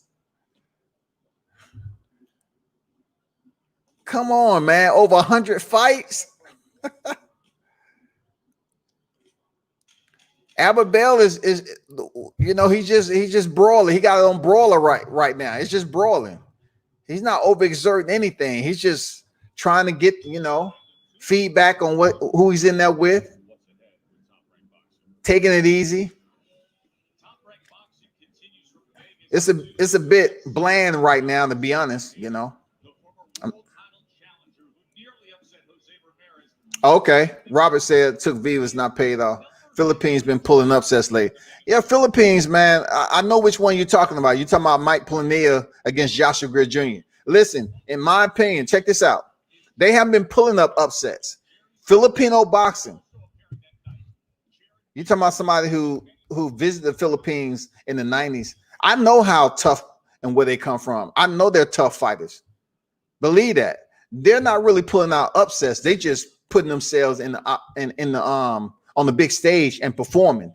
Mike Planier, I might backtrack a little bit. I might say, yeah, that was an upset because he took the fight on short notice and he wasn't even ranked up there. Joshua Greer Jr. was supposed to fight Jason Maloney, which I believe Joshua Greer potentially would have beat Jason Maloney. But Planier was an awkward style for Joshua Greer Jr. He had that whipping left hook, and I'm gonna tell you, those was the two knockdowns that did it. Planier ended up tiring out and fatiguing in the later rounds. But Filipino fighters are tough, man. They're tough fighters. I ain't gonna lie, they tough fighters, man. All these guys, and those guys are all homegrown. They started from the crib. So congrats to Jose Vivas. We've had a champion Improves his record to 19-1. who started boxing late, and there's no Right now, I'm seeing for Albert Bell, Jared Anderson have been boxing from the I don't want to say he's not warmed up. He's warmed up, but he's just sticking to the basics right now. Doubling up on the jab, going to the body with the right hand. But I'm pretty sure the fight should warm up. This is 10 rounds. It should get a bit more active than where we at. And like I said, Mark Bernaldez, man, he's been in there with some fighters that'll make you shake your head, like the 63 and 59 dude.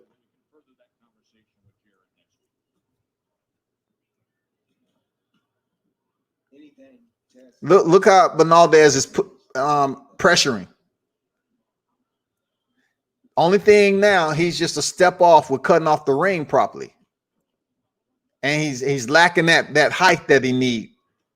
Bell fights real good using his range. Look how he just slipped that right hook coming across there. Smooth. He may be too cool for the first 3 rounds, Albert Bell. But it's boxing. Look how he slipped that right hand again. That's the second time he slipped that right hook. He's just being cool right now, man. 2-punch combination lands. Then he come with the left hook. Backs up Bernaldez. People may not like this style of fighting from Bell, but so far he seems to be in control. You know what I'm saying? Seeing fighters not getting hit.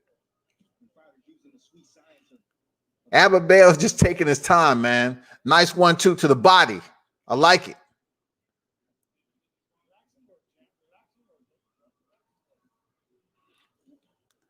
And I'm not gonna lie, Albert Bell right now, he's fighting like a 16-0 fighter. I ain't gonna lie to you. No, Carlos lost unanimous decision. Everybody who's just tuning in, Carlos dropped a unanimous decision to Vivas. From what they said, it was a good fight, but the fight wasn't televised. I'm not sure why it wasn't televised because I've seen Coach Philippe stretching him out at around 7, close to 7. So I was like, shit, he already stretched him out. He should be first on deck. And then all these trolls got on here, trying to ruin the party. I had to do my own research. I'm like, damn, why they didn't televise the fight, man? What's going on? Why BoxRec is not showing if he did lose? It's just, it didn't make any sense, man. It didn't make any sense how they did it. I really didn't appreciate it. I'm not gonna lie. I didn't appreciate that shit, man.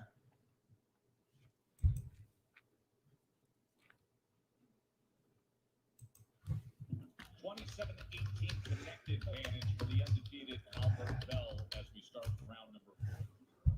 So Albert Bell is comfortably ahead in this fight, man. relaxing, calm, and patient. That's the gateway to clarity right here. You see Bell as he stuffed in a nice little short body shot, makes him miss. Nice body shot right under the arm. Most guys wouldn't see that, but if you're calm, you can see we're not really seeing Albert Bell get placed in a position that's going to force him to increase his output. But right now, the way he's avoiding and the way he's handling his opponent is what he should be doing as a 16-0 fighter. He's making the shit look easy. I'm not gonna lie. His left and right lateral move, he's basically seeing everything that Bernaldez has to offer. Even though Bernaldez is pressuring him, he's not cutting off the ring. He's just rushing in. And look at that. He's trying to force Bell to fight. He said, no, you ain't going to walk in the park with me all the way to the final bell, man. So Bernaldez is trying to get in there and make it a dirty fight.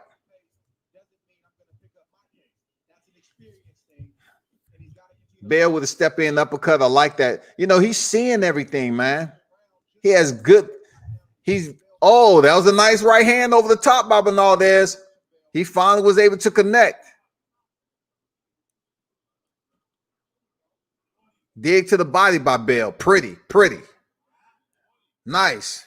Hey, Bell is a nice, solid, technically sound fighter, man. Bernaldez is in his chest right now. He's trying to make it dirty, grimy. He's trying to shock Albert Bell.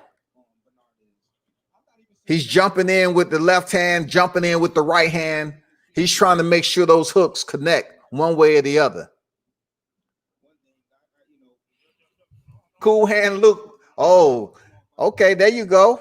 Bell tried to jump in with a sweeping left hook, but missed.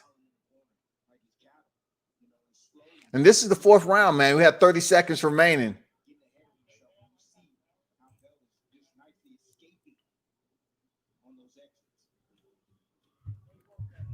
Bell is making this shit look like a sparring session. I ain't gonna lie. Like until Bernaldez connect with something to peak, perk freaking damn Bell up. He's just going to class right now. He's a professor. He's in there like, I'm teaching the motherfucking curriculum tonight. It's almost like he's too cool at work, dog. Albert Bell, like, man, there's no crowd in this motherfucker. I'm just going to go to work, get my check, but I'm going to make it look proficient. I'm going to show them what I've been working on in the gym. I'm going to make it look so easy.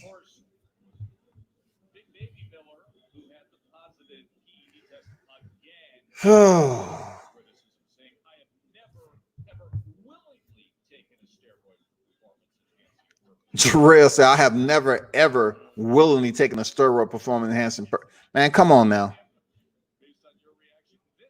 I know he didn't say that because when I talked to him at the Prudential Center, he told me he ain't perfect and he fucked up. And he could have pointed the finger at a lot of people, but he didn't. So never, ever willingly, and making that statement to me tells me different. That you knowingly knew you've been ingesting and taking performance enhancing drugs. And shout out to Jerry Forrest, man, the fighter who was supposed to fight, being there with Jarrell Miller. He's going to be on the card July 9th right here in MGM Grand. So I look forward to seeing Jerry Forrest fight. He's stepping in there now with Carlos Takam. So Bernaldez is trying to work his angles. Oh, he landed another shot up top. So what I'm seeing him, he's trying to break down and get his timing and catch the movement of Bell moving to the left or right. So when he moves to his left, Bernaldez is trying to catch him with his right as he's moving. That was a nice right hand by Bell just landed.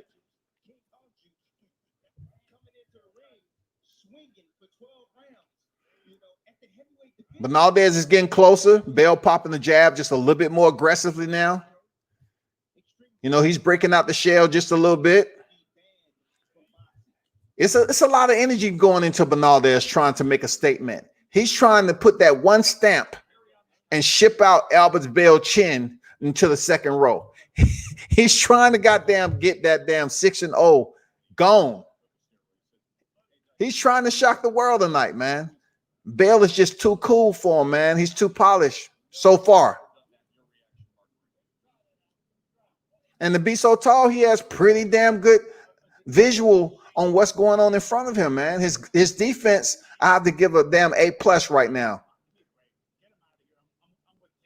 It's two punches, two solid punches that's landed for Bernaldez so far.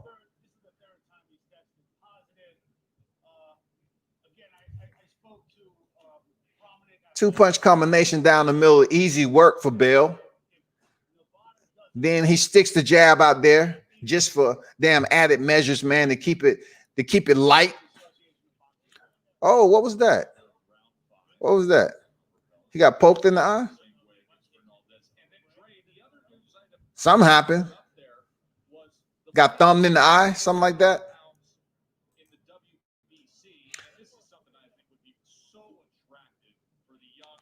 Twitch One said no, they had the one that wasn't televised on the okay.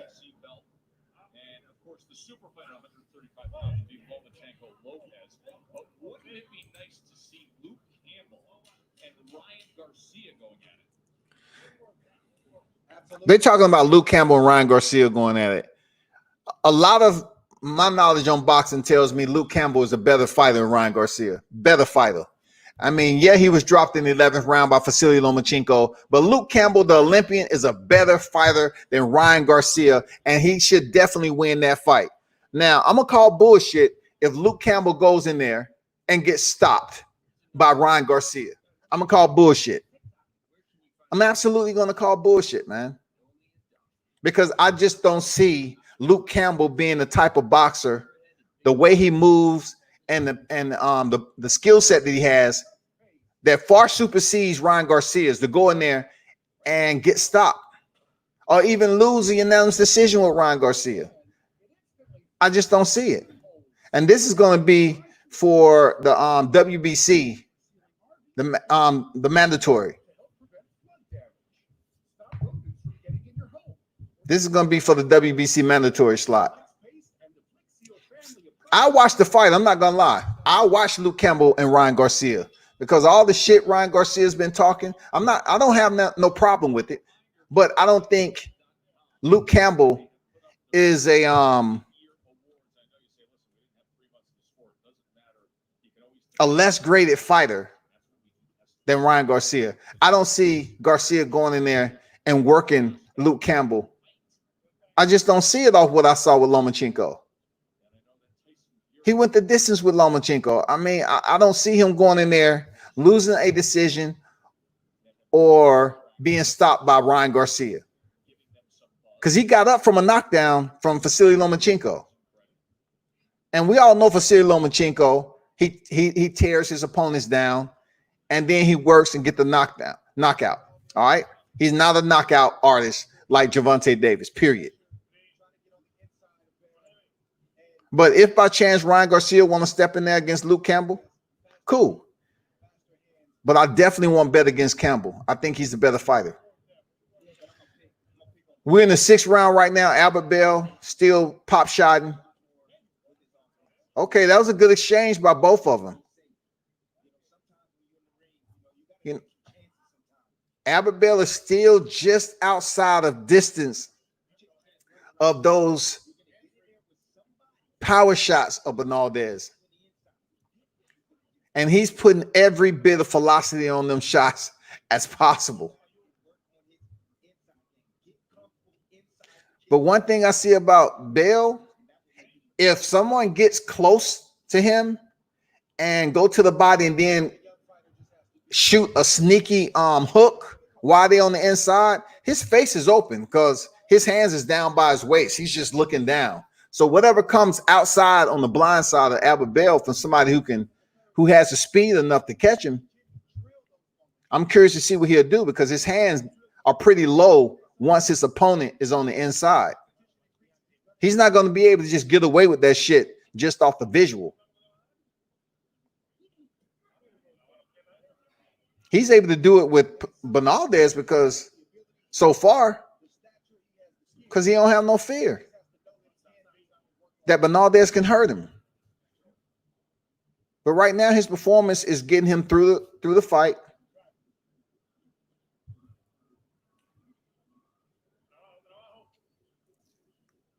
He has that jab, that left jab hand. Sometimes he let it, just swing down below the belt, just chill. He does have his right hand up, but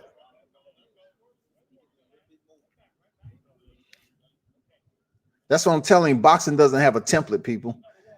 Look at Ibeh. Look at his jab hand. His jab hand is like resting on his left thigh. They don't teach that in the gym, but he may feel that being in there with Bernaldez, he doesn't have to have, his hands up. He doesn't have to have a high guard. He might not feel threatened. You know what I'm saying?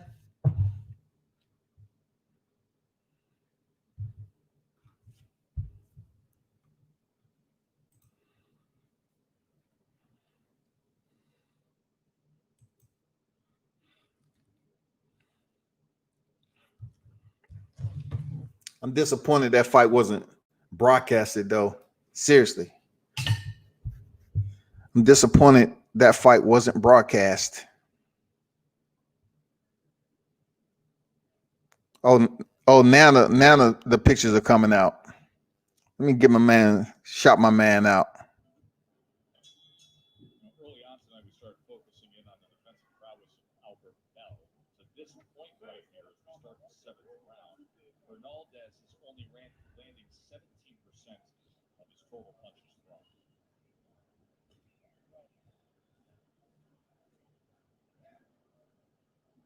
Some of the things that I brought up. This what Carlos he put out on IG for the Carlos Jackson fans. El Foul Player, what's good, man? These dudes are fighting like herbs.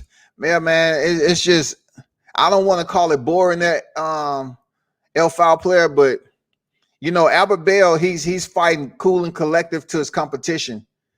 But he's been the professor tonight. That's the only thing. He sees everything in front of him. He don't feel any type of threat. But I agree with you saying it's a little bit banal to me. But Carlos Jackson says, sorry to inform everyone that I took my first loss. It happened. Hella good fight. Nonstop action from the both parties. I'll take nothing away from my opponent. He was a solid 10 round of straight action. It will go down. It will go back down in weight. Okay, I'll go back down in weight and conquer 122 pound again. But I got kind words from @Freddie Roach after the fight. It was nothing to be ashamed of. You fought hard and you stood there with pure heart. Stop by my gym one day and get some work. I love your style. I'll be back. Lesson learned. And that was from Carlos Jackson, aka King Dynamite, who fought on a fight that was supposed to be televised, but it wasn't. So shout out to Carlos Jackson, man.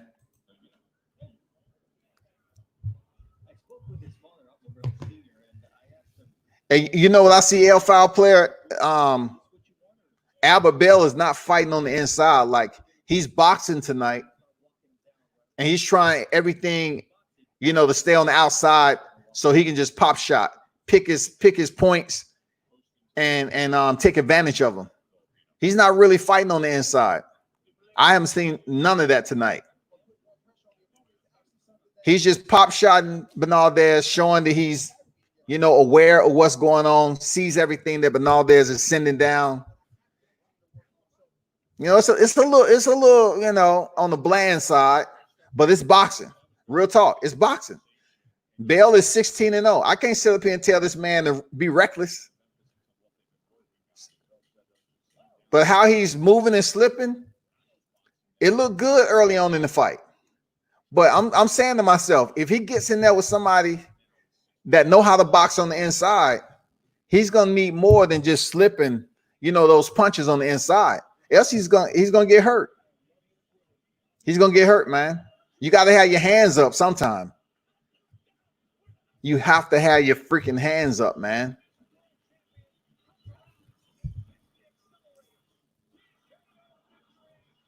And this is a junior lightweight division. This is a junior lightweight division, man. Jose Pedraza warming up the mitts. I'm looking forward to Jose Pedraza. I ain't gonna lie, people. I'm looking forward to Pedraza now. He only has 3 losses. I'm looking forward to him and Mikkel LesPierre.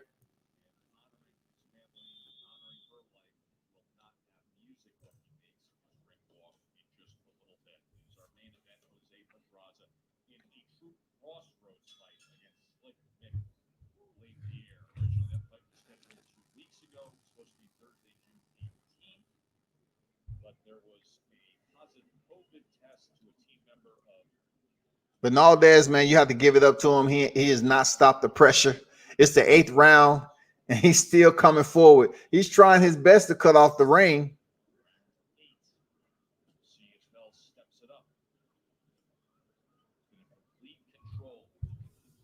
Bell is just landing the jab, man. A lot of people call this boring, but it's hit or not get hit, man. I know a lot of people is not gonna like it. It does come off like he's just playing around with the dude, but hey, it's boxing. It's hit or not get hit, man. But he does have some bad habits about keeping his hand low. Being a taller fighter, you're not going to see them shots coming up. You get with somebody that know how to box on the inside, man, he going to be in trouble. He let his hands fly. Great footwork by Bell. Very fluent in motion, man. Very light. Whenever he chooses, very cool. See how he slipped that right hand again? I mean, his hand is nowhere close to his face. He's just using all this right here. He's just using his optics to get away from that. That says he has good attention to detail. I'm not going to lie. I'm not going to lie. Very smooth operator right now, man, in this fight. Almost too smooth for some people. He's still got the jab on the clock, though. Right hand to the body.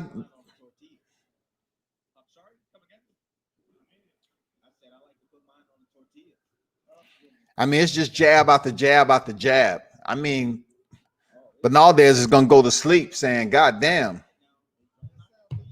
He lost the fight. Death by 1,000 jabs, God damn it. And he's going to see Albert Bell's picture in his dream. Because he's just landing his jab whenever he so chooses, man. Easy work. It's just easy. Bernaldez has been pressuring, but that just goes to show you how cool and collective Bell is with this opponent. Like, dude hasn't even really, it only look like Bell's sweating. It only look like he's sweating. I wonder if he's going to try to come out in the 9th or 10th round and try to hurt Bernaldez or something. We know you can box. What's next?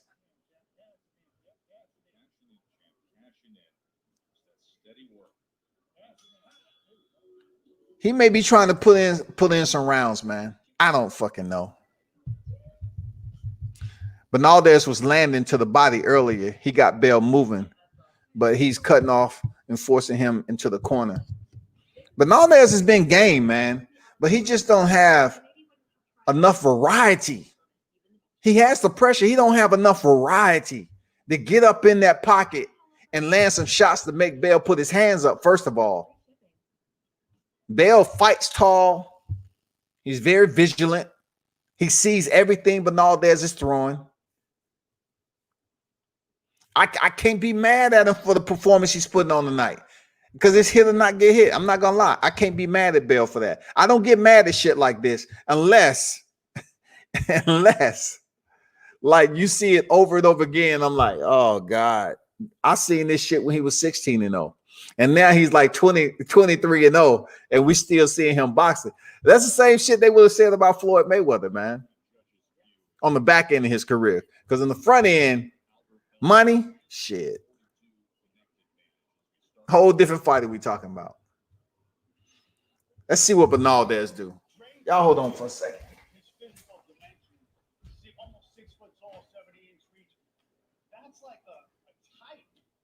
Lito, Robert Easter, Sonny Fredrickson we saw the other night. Now out long, lean fighters with great reach, great jabs.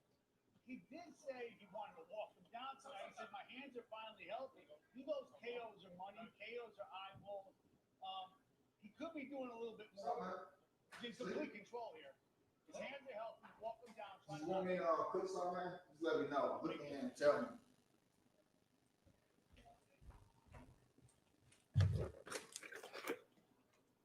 Again, this is a good moment to do it.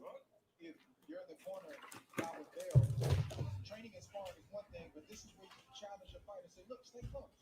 I know you can feel him bumping. I know it's a little awkward, but remember what we worked on. Go back to the drill. Stay tight, keep your defense up, get your shots off. You can't deal with it. You got to coach him through it.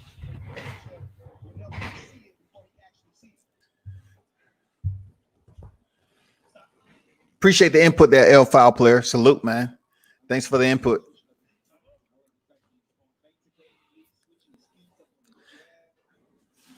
I can't sit up here and criticize. Albert Bell for making this shit look like first grade. And when he about to damn graduate high school. I mean, he's made the fight look very, very easy. But I wish he would put his hands up a little bit more. Like, I know you're probably just reacting to the opponent that you have, but he need to get his hands up. Fight real long, man. Very rangy. Very rangy. He's fighting junior welterweight. Just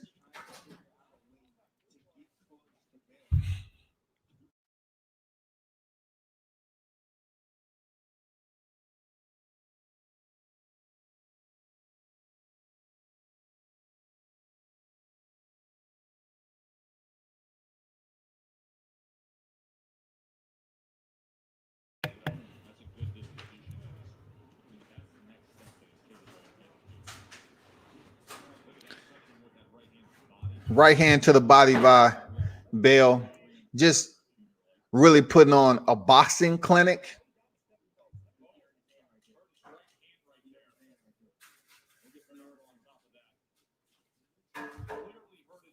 Bell hurt his right hand by just boxing. I mean, he really haven't put forth any power punches, like, so to speak, like on a back-to-back repetition, and he just hurt his hand. So was his hand hurt to begin with in sparring? He still took the fight. That's what I'm thinking about right now. Seeing that he hurt that hand, it might have been hurt already, and he just was taking it easy doing this fight. I don't know, but still, either way, he still put on the clinic. I'm really ready to see Pedraza fight. I'm not gonna lie to you. That's what I'm looking forward to.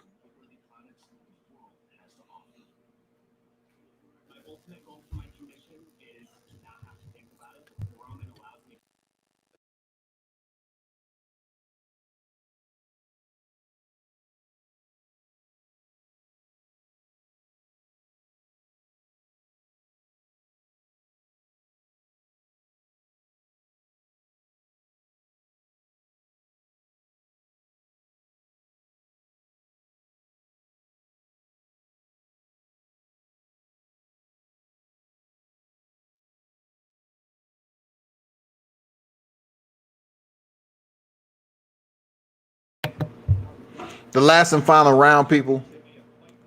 Bell versus Bernaldez. He's comfortably ahead. Albert Bell.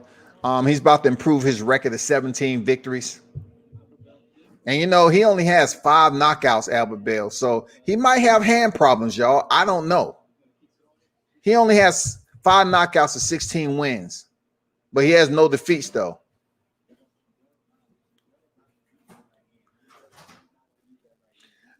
I'm not saying he's not an exciting fighter. But he's going to have to improve some defense with getting his hand up just to be safe. His reaction skills are on point. His reflexes, his fast twitch are on point. I like what I'm seeing with Albert Bell in that perspective.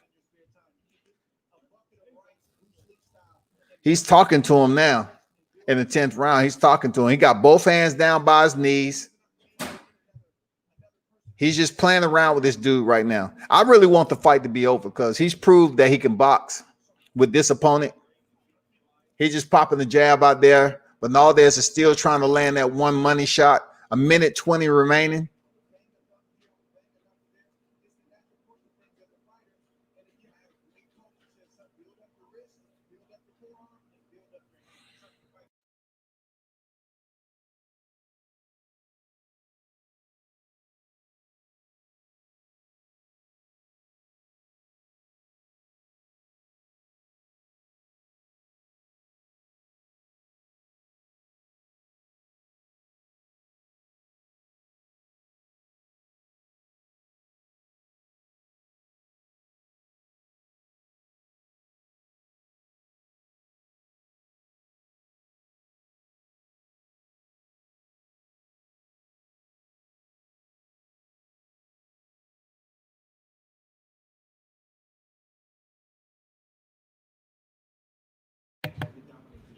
$35 seconds left in the fight. Now he wants to show out. Man, his defense is on point, though. Now, of course, Bernaldez is not the quickest fighter he's going to step in there with. But tonight, he made easy work of this guy.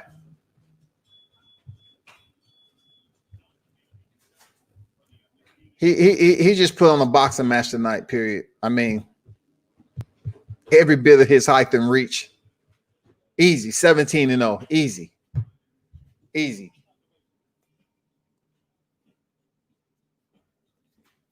Boxing clinic. Boxing freaking clinic. He touched right there with the right hand. He really wanted to slow the jab. Timed his opponent right there. Short right hand for a man with a 73-inch reach. He fought a great 73-inch reach. Damn.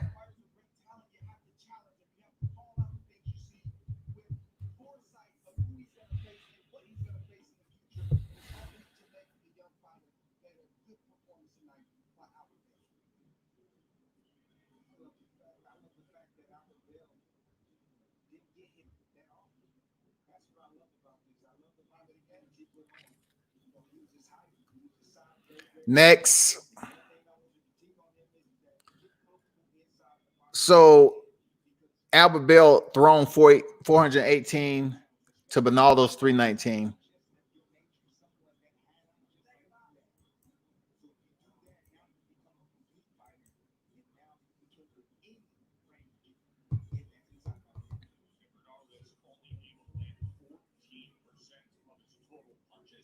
Y'all heard that. Bernaldez landed 14% of his punches. Jesus Christ.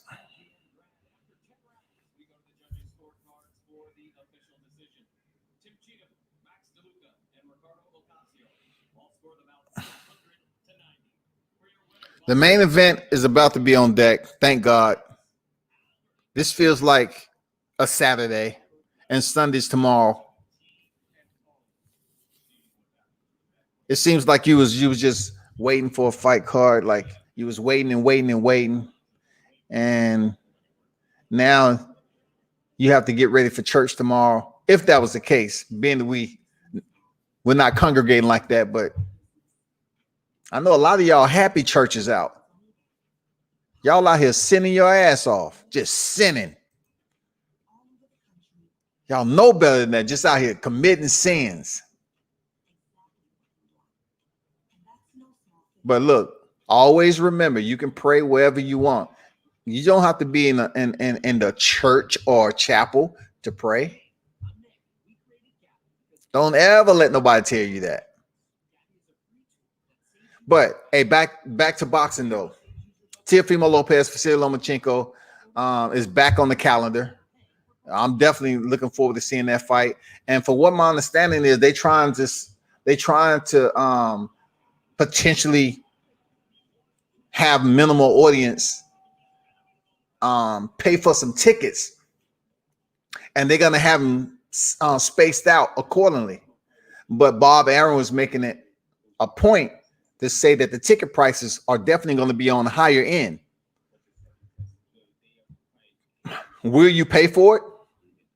You know, because they're basically saying for you to sit in on that particular fight, your price is going to be up in the rafters. Not necessarily your seat, but your price is going to be in the rafters. So get ready to dig deep up in that mug, just deep, and grab hold to some cash, because they're going to make the tickets high for Teofimo Vasily Lomachenko to try to get some money. And I'm curious to see what's going to happen with Deontay Wilder and Tyson Fury. Are they going to do the same thing? Is Vasily Lomachenko and Teofimo Lopez fight will be the fight that they try this out? They're trying to get with the governors and in Las Vegas, and they're trying to kind of, you know, see like, okay, is it a way that we can make this happen?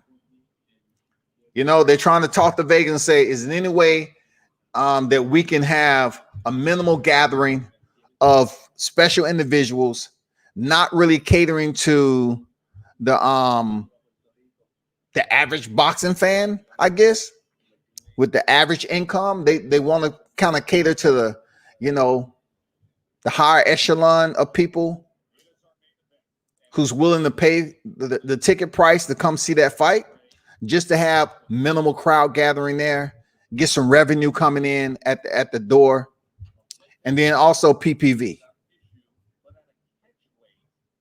I like it. I'm not against that. If you want to charge a higher price, it's not like it wouldn't have happened if the fight would have been regular. People are going to pay for ringside seats, but now they're just going to basically have a moderate gathering, and then they're going to jack the prices up. I don't have no problem with that. I don't have a problem with it.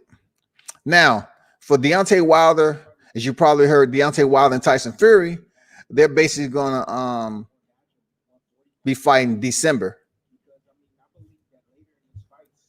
And that's a fight that everybody's looking forward to, especially with all the news that's coming out.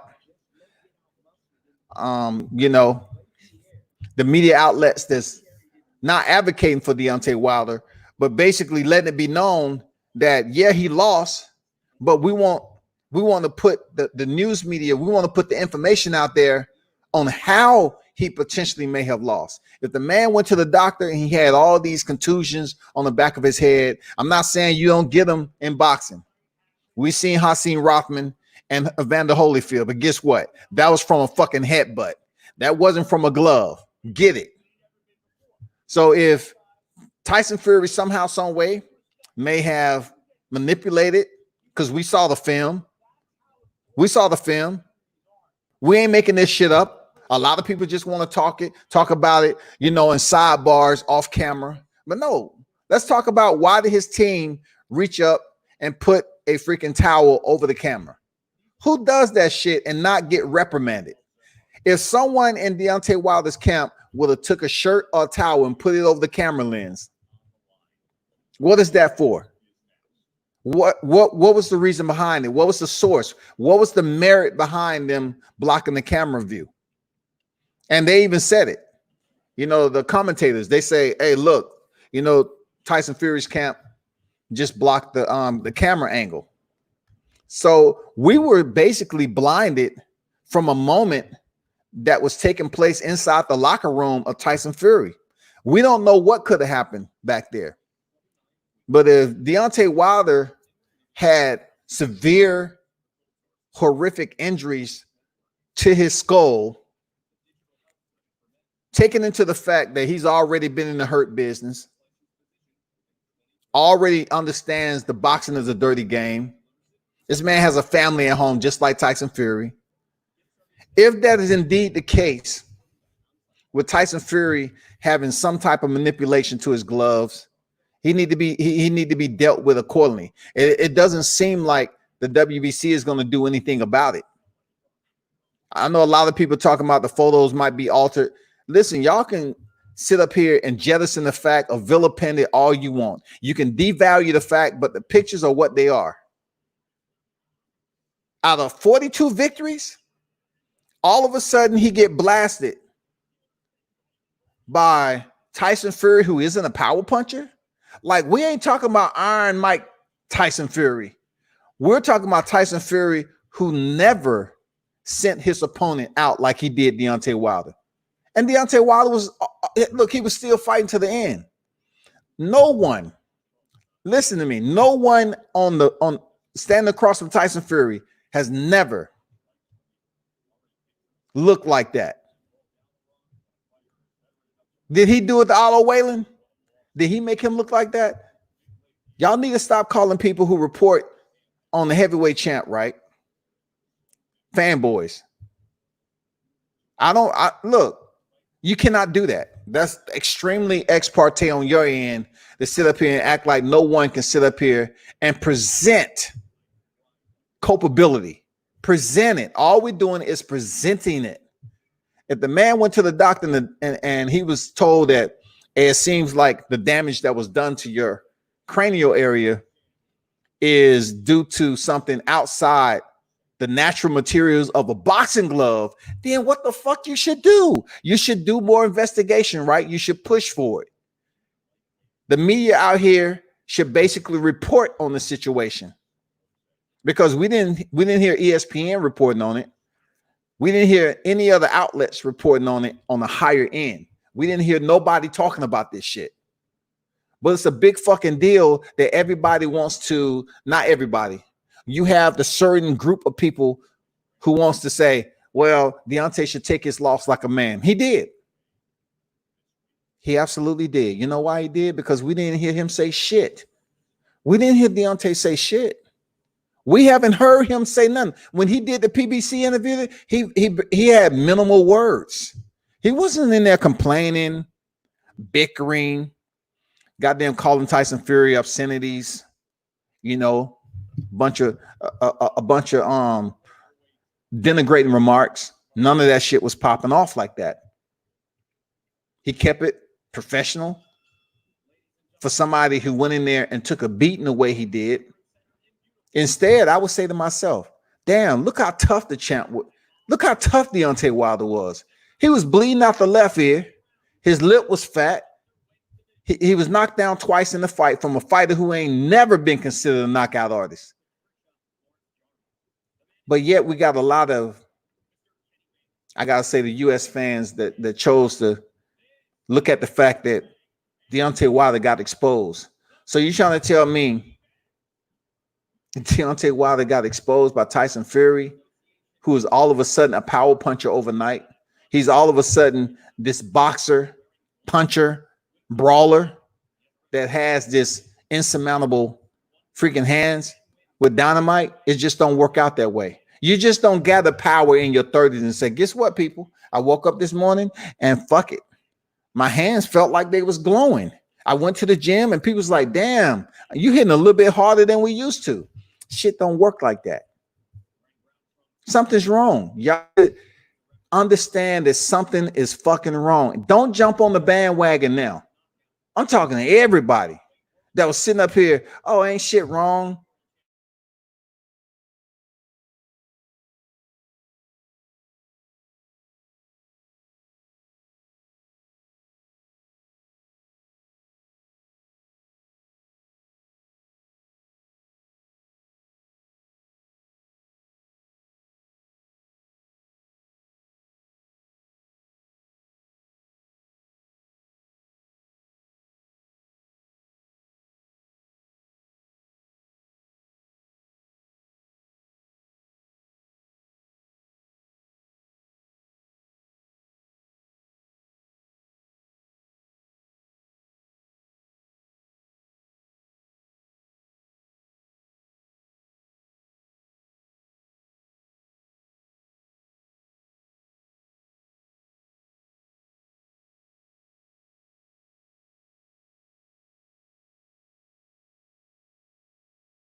We're in the first round. But back to what I was saying just a little bit. 24, what's good? What's good? What's good? Guzman, you can say what you want to say. It's your opinion. But Tyson Fury did not fight a beautiful fight. Anybody who's saying Tyson Fury, who was fighting an absolutely dirty fight that night, just because you get knockdowns, was a beautiful fight when Deontay Wilder knocked him down in the first and then knocked him out in the 12th round. That was beautiful because Tyson Fury was knocked out. It should have been called off. You have the right to your opinion, but I pretty much understand people that's been waiting for me to speak on this, and they've been waiting around just to say crazy thing. Wilder looked bad physically. Of course, I can agree with you on that. His legs wasn't there. But guess what? Let's balance it out. Did Deontay Wilder look bad, or did Tyson Fury look different? I think when you look at the whole entire picture of the performance that was displayed that night, I think it was more so Deontay Wilder looked bad than Tyson Fury looking like this fighter that crossed over. Yeah, he earned the championship, but we didn't see no dynamic behemoth rise from the ashes like the Phoenix and shit. You know what I'm saying? And be like, damn, Tyson Fury is this new fighter that should be on the lookout. I guarantee the third fight is not going to be that way. You get a healthy Deontay Wilder, and of course, him and his team is going to make sure the perimeter is on lock. They're going to make sure they follow all the guidelines step by step and make sure everything's perfect.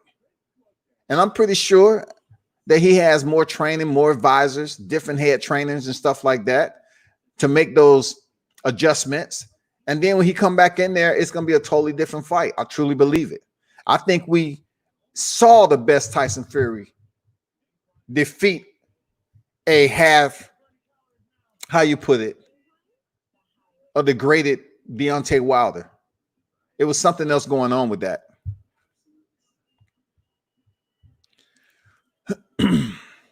Look, I agree with you on that. Deontay Wilder did not look stable. I agree with you on that. That's my whole point. Did Deontay Wilder's lack of physicality, his lack of mobility, his lack of competence in that fight due to his health and something impaired or degrading his ability to perform at max effort? Was that the reason why Tyson Fury changed? Because look, you got to understand when people report on the fight, you have to understand how you're going to weigh this. You just can't say, oh, Deontay Wilder, he looked like crap. But then you give Tyson Fury all this credit. Which one is it? It should be both fighters look good. They both look strong, and Tyson Fury was the better fighter that night. No one's saying that. Everybody's saying Deontay looked bad. And it's not because Tyson Fury was performing at this high level. Fuck weight. He came in at 273. Okay, cool. He was able to use it well. But Deontay Wilder, his fault as low as what, 209? He was damn near outside the back door of a cruiserweight, and he was still going in there knocking dudes out.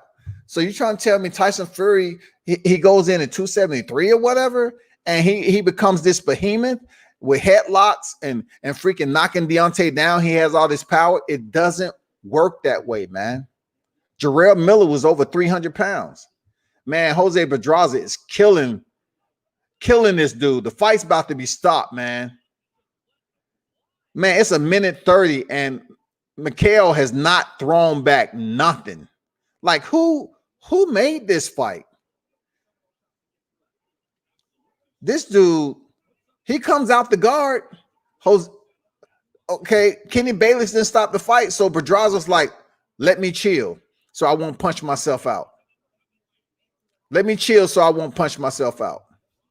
But Pedraza's looking solid right now. Damn. This is like a mismatch so far.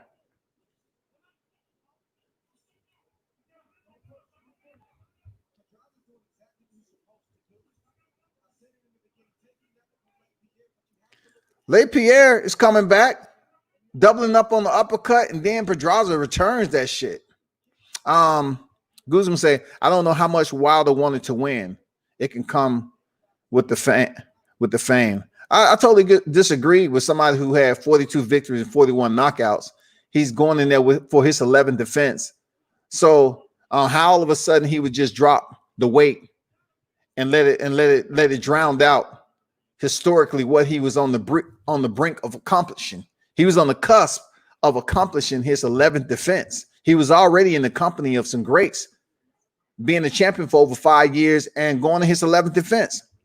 So his name is definitely not Andy Ruiz. Come on, bro. Come on. Him letting the fame get to him? Come on, man. Come on, man. That's hilarious, dog. It was Tyson looked great and Wilder looked bad. Big. You said that already. You said that already. Come on now. I'm gonna let it go because you sounded like somebody else that was on here. You know, you saying like rudimentary stuff like that. You know, so it doesn't take me long to gauge, assess, and then either I will respond or I would just ignore. And what you're saying right now, it's not even quality freaking feedback. I think you're more so just trying to sit up here and excoriate Deontay Wilder's performance. That's old news. February 22nd, we're seeing what happened. We're talking about potentially Tyson Fury having altered his gloves. You know what I'm saying? Something to that extent, something that provided him the advantage in the boxing match. That's what we want to know. We want to know if his gloves was manipulated. And no one wants to freaking talk about it because if by chance it was evidence presented, which cannot now, he would probably be banned from the sport. Just like Mr. Carefoot, who came up out of nowhere and say Tyson Fury asked him to lie about serving them uncastrated wild boar. I mean, come on. That has nothing to do with somebody losing focus. No, you're in there with a guy who's a well-known cheat and a drug head.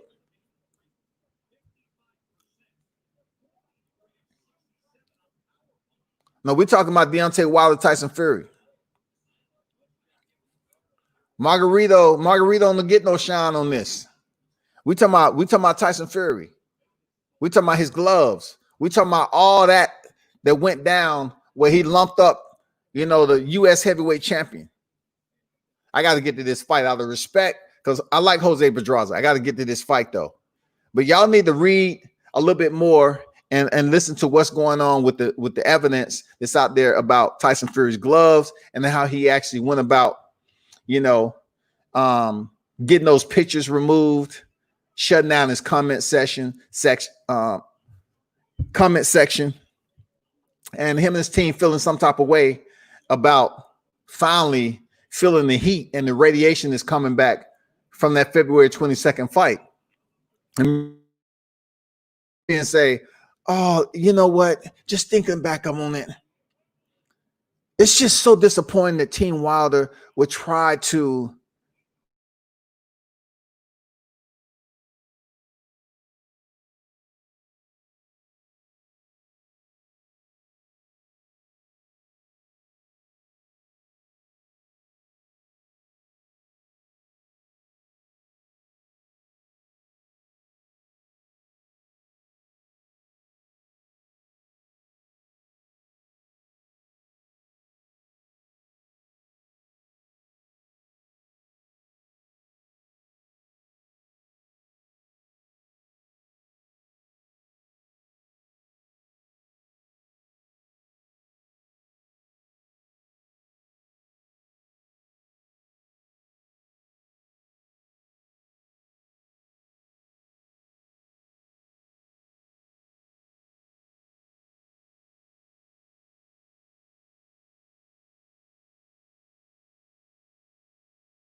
I don't think. Look, to be honest, I don't think it had anything to do with the plaster of Paris. I don't think it had anything to do with the plaster of Paris. It may be something different than that because I just don't believe it'll be to that extent. I'm not saying it's not impossible, but I don't think so. Jose Pedraza is looking very nice and solid in this fight. LesPierre, he's seeing, awoke right now, making it interesting. Just missed with that sharp, zinging left hand he sent past the front door of Pedraza's facial structure. Pedraza is active, man. He's fighting here like he don't have no losses. He's fighting like he did before he stepped in there with Gervonta Davis.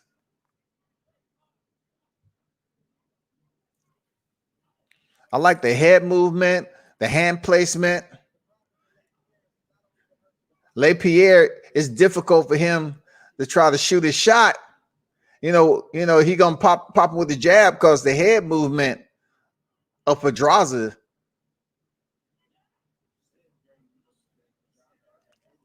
Very nice.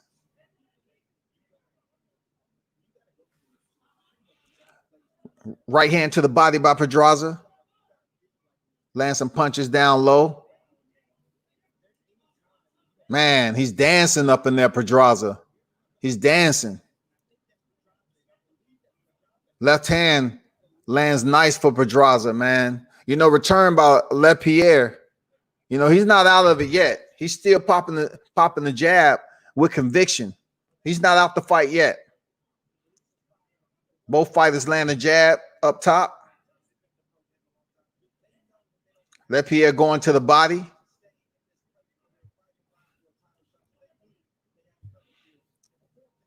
$55 seconds remaining in the fourth round of a scheduled 10-round fight.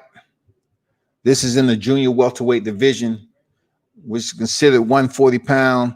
But, the catch weights of these fight cards, both fighters weighed in around the 143 mark. Pedraza is in the pocket, right up front, up close and personal of LesPierre. And his hands are active.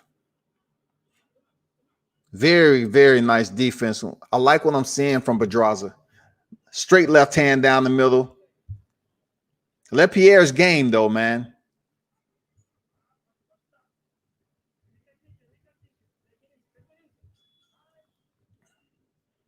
I like what I'm seeing from Pedraza. Could be he has a sharp, slick style like Colo.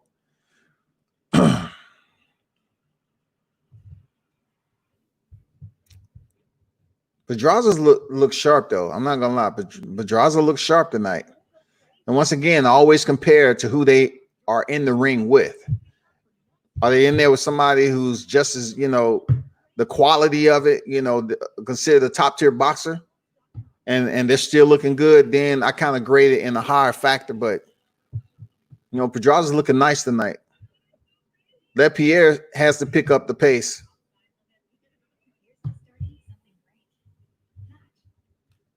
He's looking too much. But y'all make sure y'all check it out, read the articles or whatever where you can over there. Just read the articles on what's going on with Tyson Fury. Them having pictures taken down. Why go through all the necessary effort like that if you're innocent?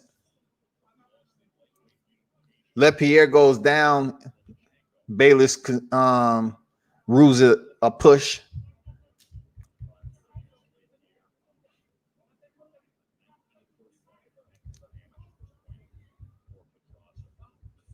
LesPierre with the jab. Stiff. Okay, I'll slip under that right hand by Pedraza and then goes to the body. Like it. I think this fight is gonna be pretty nice to close out the second half. We're in the fifth round. Pedraza to the body, barely misses. I don't know if LesPierre is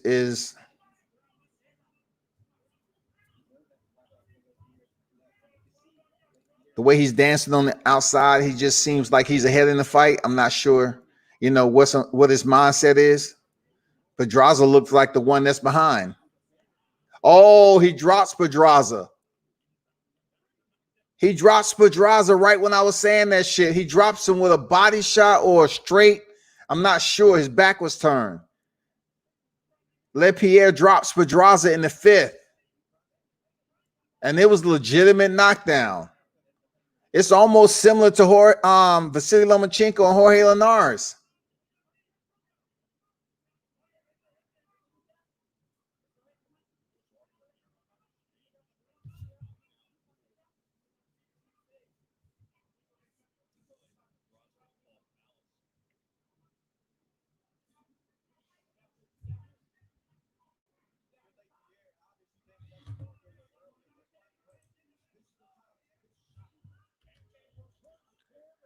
What? Pedraza just drops LesPierre, man. Didn't I just tell you this fight looked like it's about to get good on the second half? 2 knockdowns in the same round in the 5th frame. 2 knockdowns. LesPierre knocks Pedraza down, and Pedraza ends up knocking LesPierre down. Now LesPierre is, he's in retreat right now. He's on the back foot, and Pedraza's making up for that knockdown. He's closing out strong with 19 seconds left. He look a little exhausted, LesPierre. But give it up to Pedraza. He's keeping the pace, man. 1-2 by Pedraza. What a round. What a round.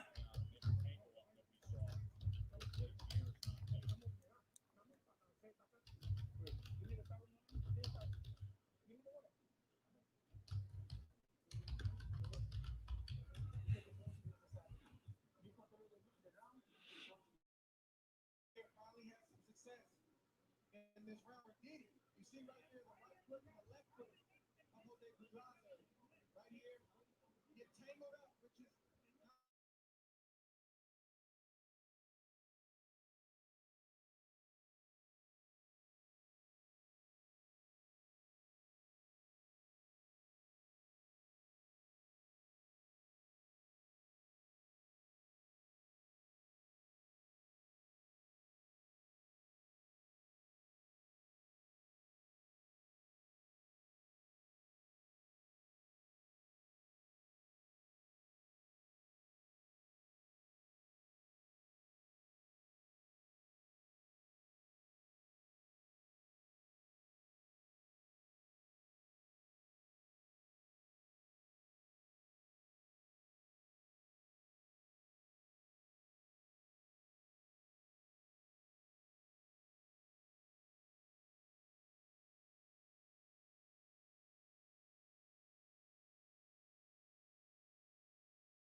How in the hell was this shit a freaking trip? They tripping, man.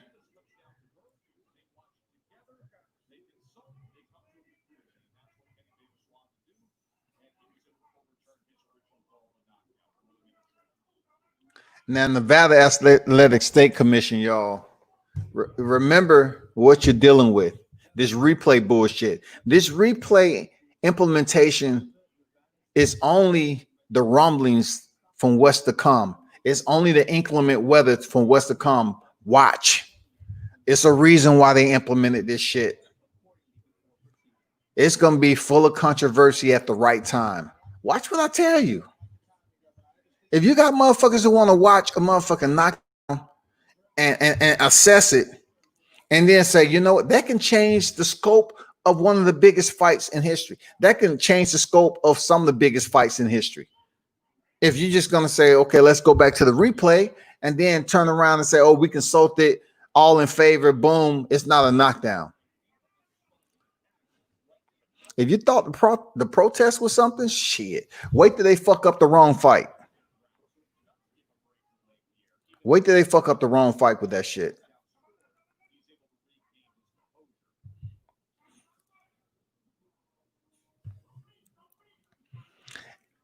You know, I can't sit up here and deny that shit, man.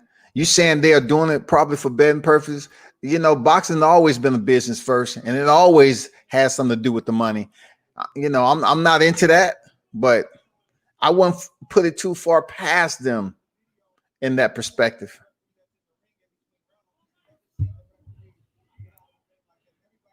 COVID has people hallucinating. Man, COVID has people out here just, you know, having out-of-body experience. You know what I'm saying? COVID has people out here getting courage. They're questioning people that they would have never approached in their life to begin with. And they want to approach you rudely. First of all, they need to understand if you have on a mask, you need not worry about the person who don't have on a mask, because you're protecting yourself from that person who may have something. So boom, you should be good. Don't walk up to a person with a mask on and say, where your mask at? Don't you know we're in a pandemic? Yeah, I do. Don't you know how close of a proximity you have violated my space? You're like, move back, you know, back up. People just up here acting stupid. They're gathering courage, and they want to become a part of the motherfucking COVID-19 mask quick reaction team, the special forces and shit. We out here to make a difference, people. We out here to prove to you that we care. We want everybody to understand that. And you know what? It starts right here with us going out here, and everybody that we see with no mask on, in order for us to prove the numbers that we currently have and help them go down, we must go out here and verbally attack everybody and force them to put a mask on if they don't put a cap in our ass first.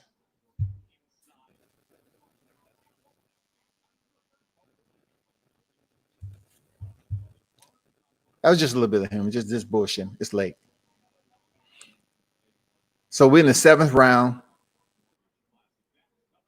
I just can't wait the next week when Gerard Anderson get back on deck. You know, Jerry Forrest and Carlos Takam. I'm really looking forward to that fight card, man.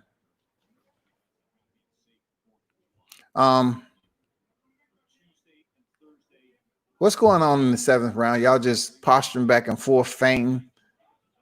Okay, there you go. LesPierre land shot to the body.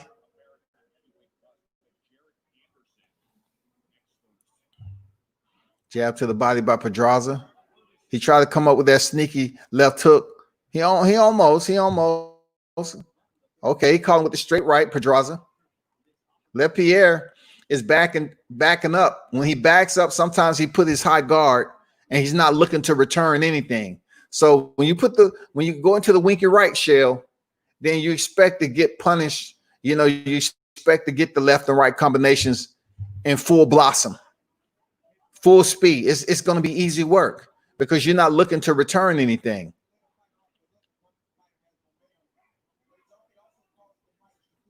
Nice 1-2 to the body by Pedraza. It's just something about LesPierre, man. It just looks like he's, an uncle I used to know. You know what I'm saying? He looked like one of my uncles. I'm not saying he's old,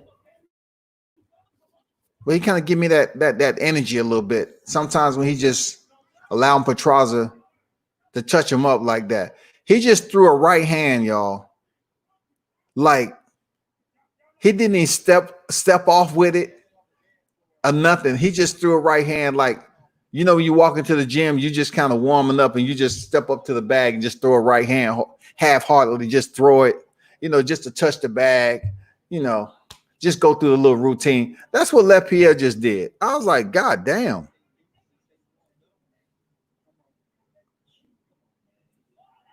He's not putting forth the effort. I don't know if he's surrendering or what, but he's very flat-footed.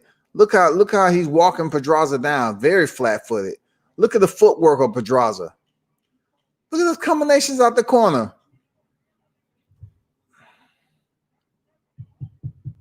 LesPierre don't want it. He don't want it, man. He don't want it. He don't want it. He don't want it. God damn it. He don't want it.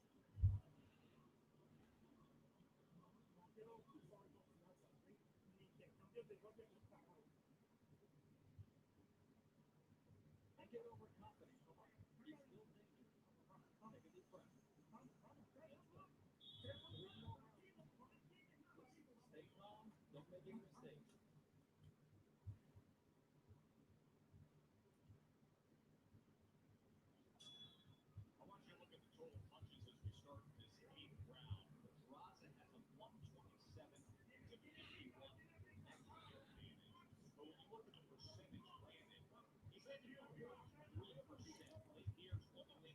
LesPierre's only 16%. Still getting text about the fight.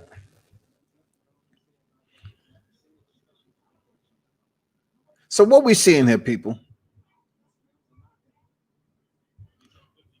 LesPierre is the southpaw right now.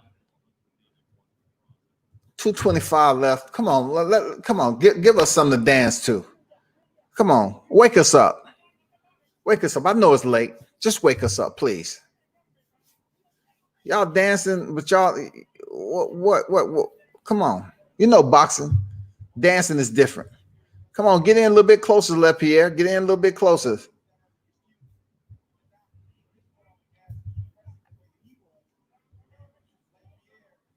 Pedraza is boxing off the back foot. And then he came in there and attempted to box on the inside. Pretty decent movement by LesPierre on the exit. Nice 3-punch combination by Pedraza. And every time Pedraza comes in on LesPierre, all he does is just pivot. And he doesn't really try to do any boxing in return. No counter shots, no nothing. LesPierre is like allowing Pedraza to just come up on him and get off what he wants. I don't know if he's too slow to react. Just like Pedraza just hit him again and the punch had already left. And then, Pierre just looked like he just got hit. Like he had already popped the man in the face with the jab. And it's almost like he had a delayed reaction to him.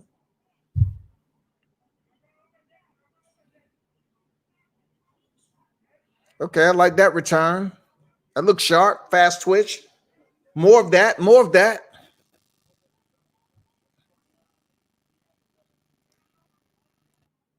Man, these bouts tonight have been blowouts.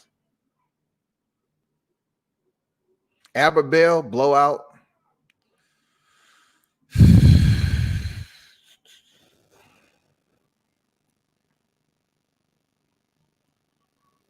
One-two counted by Pedraza. Really, the exchanges are light. They're tit for tat. It's really not, what we used to seeing, seeing boxers both exchanging right there in the heat, left to right, right to left, body, head, body, whatever they can get a hold to. We're not seeing any of that tonight. We saw a little bit of those exchanges in the fight with the heavyweights, but it didn't last that long. I think Robeisy Romero against Gonzales, we've seen maybe 2 or 3 moments where they had exchanges, where they just stood there and threw down. Well, we'll see. We'll see what the fight cards, look like next week.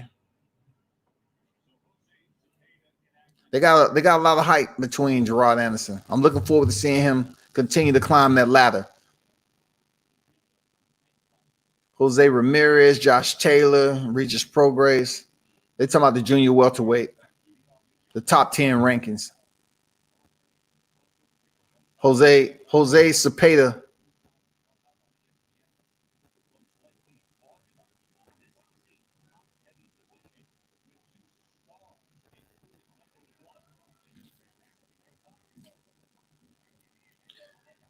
Pedraza comes out, combinations to the body, keeping his movement active, staying out of danger. Really, is nothing that LesPierre is doing to have Pedraza just sit there and give him attention. Come on, I'm waiting for some Pedraza. Let's go, fighters. Come on, man. You want us to sleep, man. Get with it. Let's give us something to talk about.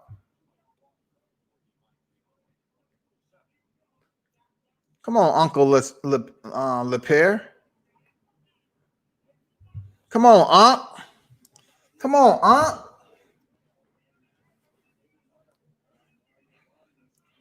Okay, nice solid jab out there. You need more than a jab, man. You need to put some punches together, man. Nice straight right to the body by Pedraza. Stiff. It looked like it hurt LesPierre. LesPierre can box in pockets when he wants to. I'm talking about they're very few in between, though. This is the 9th round, 1:25 remaining, and LesPierre seems like he doesn't have a sense of urgency. He need to get Pedraza's just walking in, landing shots to the body. If they want to clinch, they clinch, and then he going about his business, step out, break from the referee, come back in. Let LesPierre believe he's getting off doing something special, and then he come. Oh man, he hurt him. Pedraza hurt him with that 3-punch combination on the inside. He's trying to do the shoulder roll or whatever he's trying to do. He doesn't have a sense of urgency, though. He's behind in this fight. Man, Pedraza is just pinging him. P-I-N-G, packet internet groping. He's sending out a damn response to the distant end, and he's getting the time to live back. Seriously. You don't know what that is. Take up a course in communications. Damn, this is like a 5G network right here Pedraza got going on.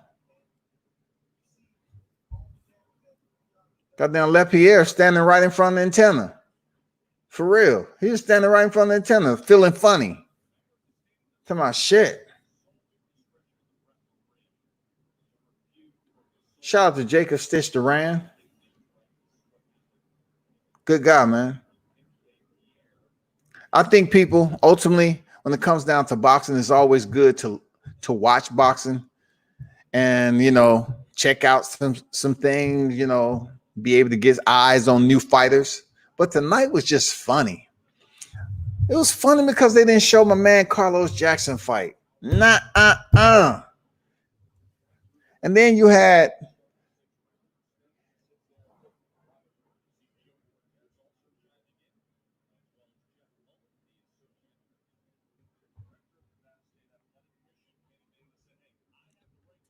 the 4th of July quartet get on here talking about, oh, he already lost.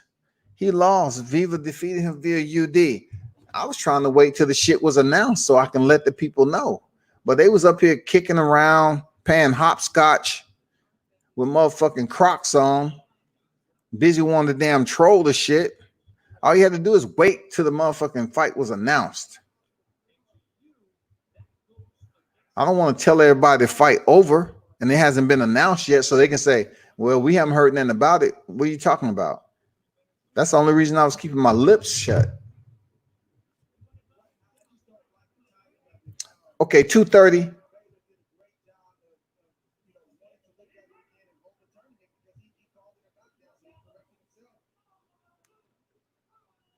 LesPierre is on the ground from a knockdown, right? And they ain't reviewing this shit. Like, this dude looked like his legs gave out on him. That's another knockdown. So this fight is over. Approaching the 2-minute mark. With a heavy heart tonight, people. I just want to break some news that LesPierre is in surrender mode right now. Minute 50 remaining. LesPierre is in the high guard again. Just coming off a knockdown. And it seems like he's on the brink of maybe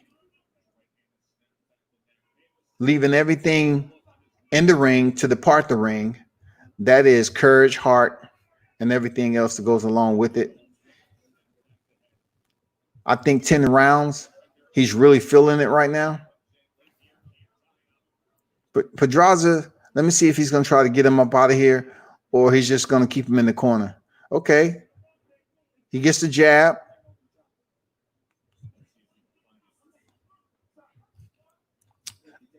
Approaching a minute in the final of this 10-round fight.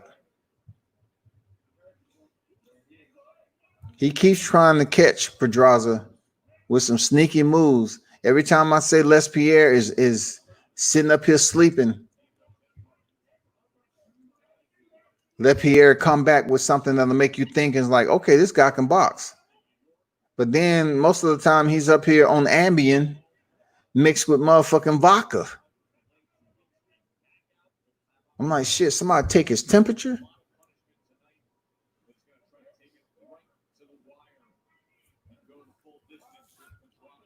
This is going to be 15 rounds remaining, and this is going to be a absolute unanimous decision. And like I said before, with the heavy heart, I have to inform you that this fight card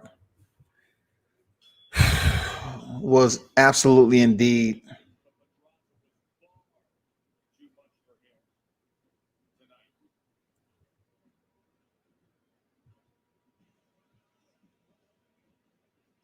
very tedious 6-fight card to watch. I wanted to go grab my slate, my shades, so I can put them on so I really can darken the screen just a little bit in night mode so I won't have to really see what was going on over there. I can just hear the commentary because that's how painful it got sometimes. But out of respect to the sport, I know it's a tough sport, and I'm just making light of it. So salute to everyone who dropped through, and please come back each and every time. This was a little, under the usual hype, man. I'm not going to sit up here and hype up fights that can't be hyped. I'm not going to do it. I'm not going to fucking do it.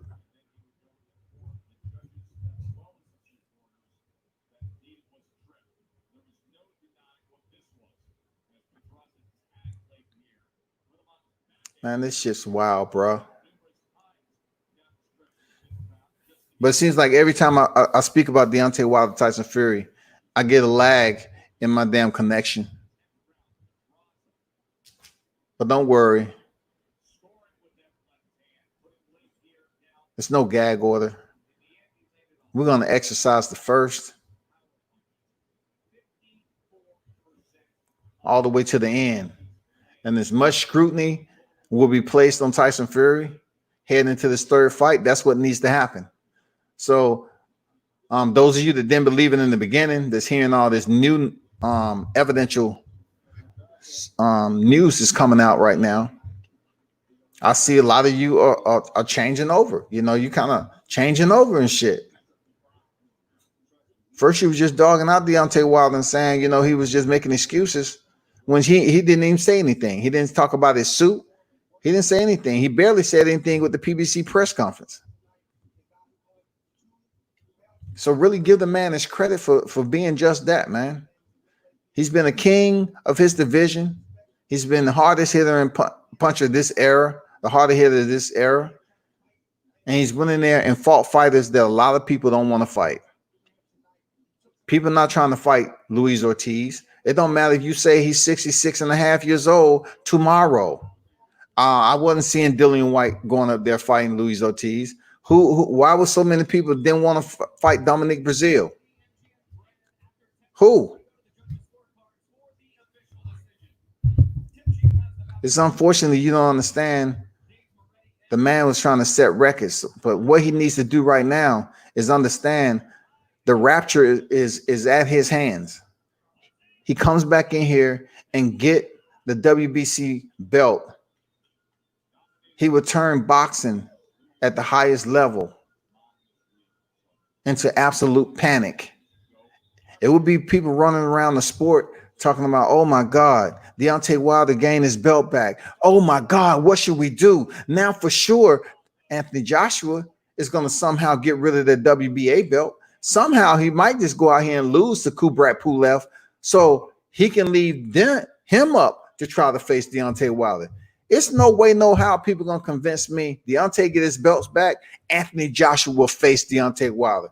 Anthony Joshua don't want him to have that blemish on his record, especially from the Alpha. I said it.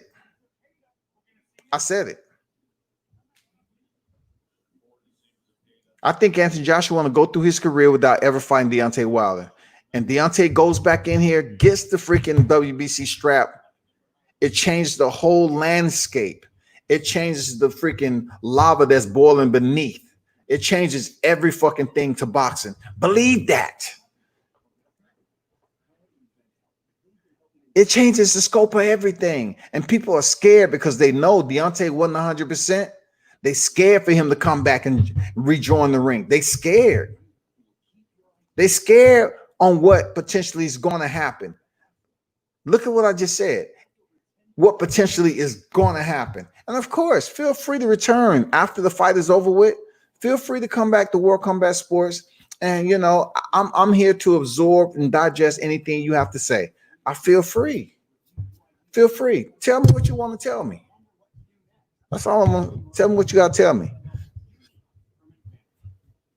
When he pick up that damn WB strap and shake up the whole heavyweight division, and then the fans come out here that was dogging him out saying, oh, you know what, man? God damn. We need to support Deontay Wilder now. God damn. I fucked that shit up. I was the one booing him at the Staples Center. God damn it. That's the language you're gonna hear. Damn. Me and my boys is booing him at the MGM Grand too. Yeah, you're gonna get motherfuckers with that same language. Like shit, we gotta support this cat now. He's for real. If y'all let Joshua ever come over to the States and he's fighting Deontay Wilder and y'all not booing the shit out of Joshua, y'all need to be put in solitary. Y'all need to be put in solitary confinement for real.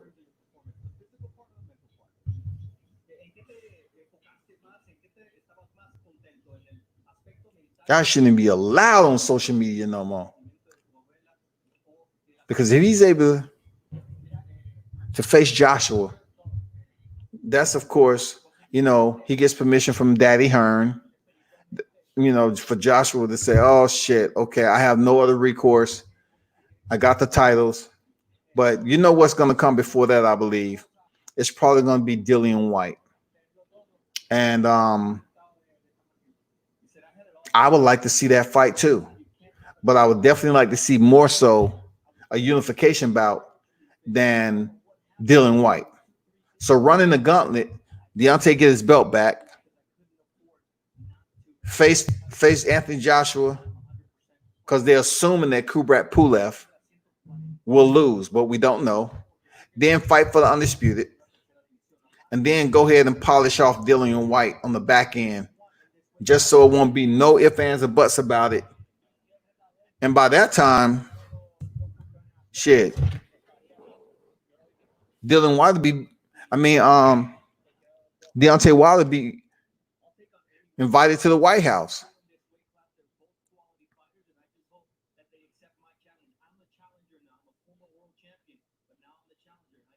If he runs that gauntlet, get his belt back, two-time champion, and then go over here and unify the heavyweight division. And the last man standing? What? Y'all gonna be sick. Yeah, you're gonna have people goddamn calling up the pastors down here in these mega churches in Atlanta. Somebody, is there any way that you could just have a prayer in the parking lot? Because my UK friends are just so distraught right now. My UK friends, I tell you, they just want you to pray in the parking lot for them. That's all we want. We just want some prayer. The Deontay, the Bronze Bomber, did it. I feel so bad because, I want to root for Deontay, but, I start hearing all these bad, dark-sided secrets of Tyson Fury loading potentially gloves and causing horrific injuries to the champ.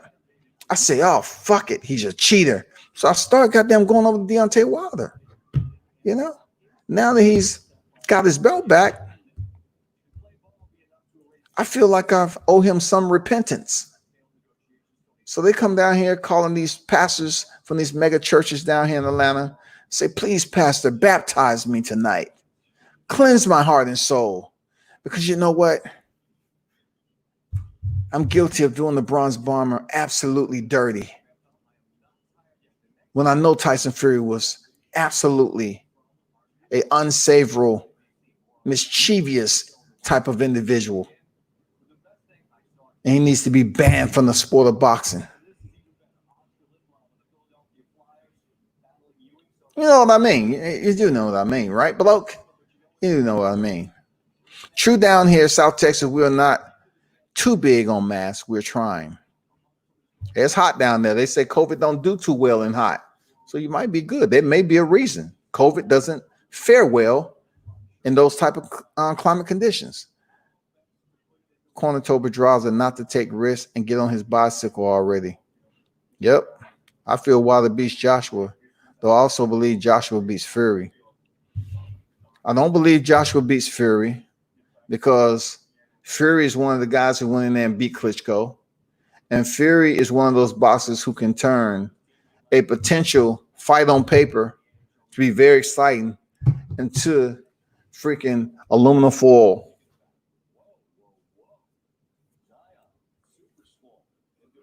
Tyson Fury can just turn something into a bland wrapping paper, just boring as shit. It's just like goddamn balling up aluminum foil, unballing it up, balling it back up, unballing it up. Just looking for something else to happen. Ain't shit gonna happen. He's known for making shit becomes boring. But he has a skill set to do that. Tyson Fury has a skill set to do that. That's what he does, bro. Let me cut this off. I don't need to be looking at that no more.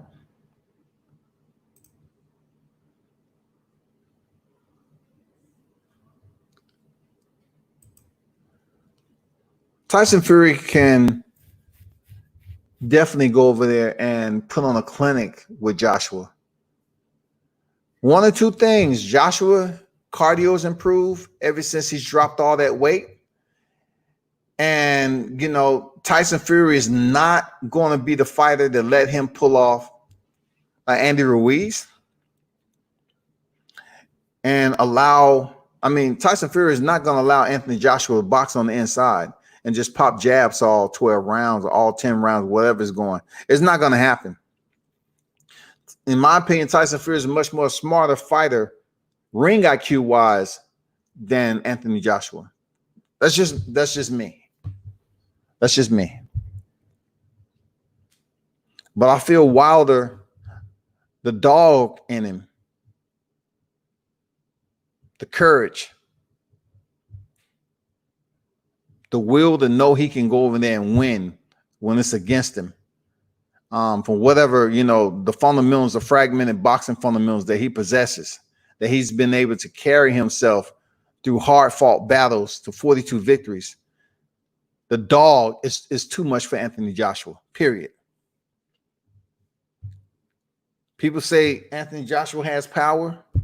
Well, he knocked down Andy Ruiz, and Andy Ruiz got back up, period. It might have been a little bit of freaking chocolate dripping out his trunks, but hey, he got back up, and he went in there and handled business with Anthony Joshua, made him look silly, and won the titles. I don't see how people would still say that Anthony Joshua isn't ducking Deontay Wilder. He's absolutely ducking. He absolutely did in 2018 duck Deontay Wilder. He didn't even want the man to come into the ring. He didn't want him nowhere around him.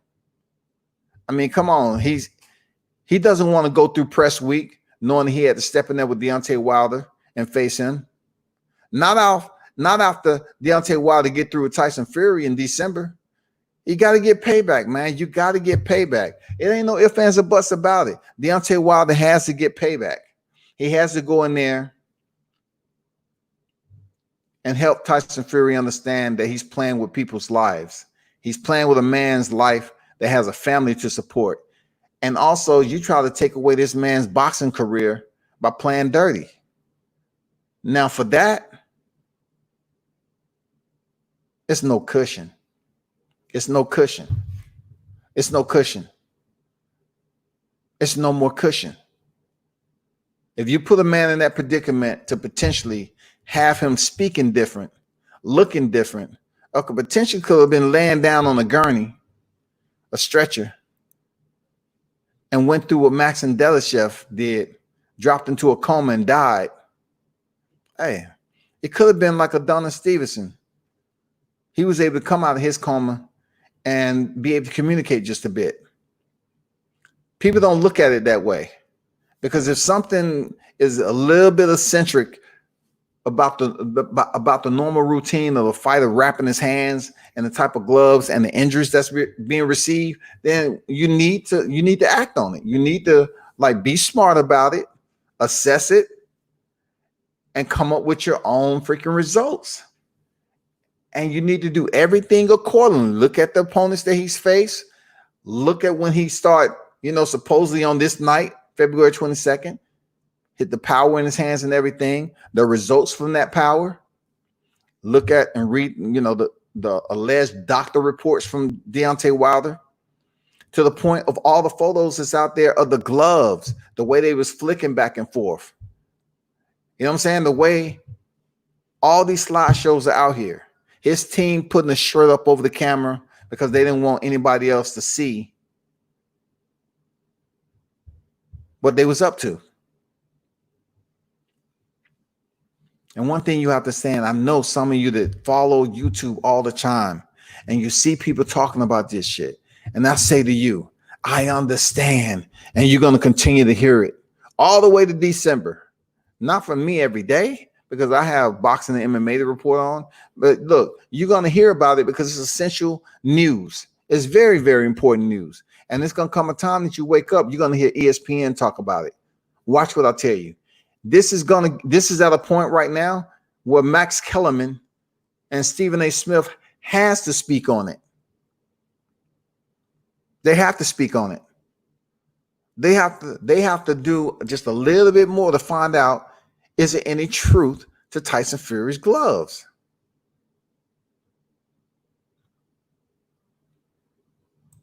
So y'all do me a favor. If you have some new evidence to pop up, let us know. If I was indeed tampering, don't you believe that Wilder may not be the same physically and mentally? That's the whole point I'm talking about. Pugilistica sets in different for everybody. So you see fighters at a point in their career where they should be shining, they should be performing at a higher level. They have the early signs of pugilistica. I believe this is certain fighters, I'm not going to mention what genre, that I believe have early stages of pugilistica from them not being able to pull the trigger in their previous fight. And that can have a lot to do with it. But guess what? They don't have enough finances in their bank account to stop fighting. So being that they're going strictly off their name right now, they're going to continue to fight. And they're going to try to take less punishment as possible. But deep down inside, I know these fighters behind closed doors understand they have the early signs of short-term memory. They have the early signs in fights of not being able to pull the trigger on a kick or a punch.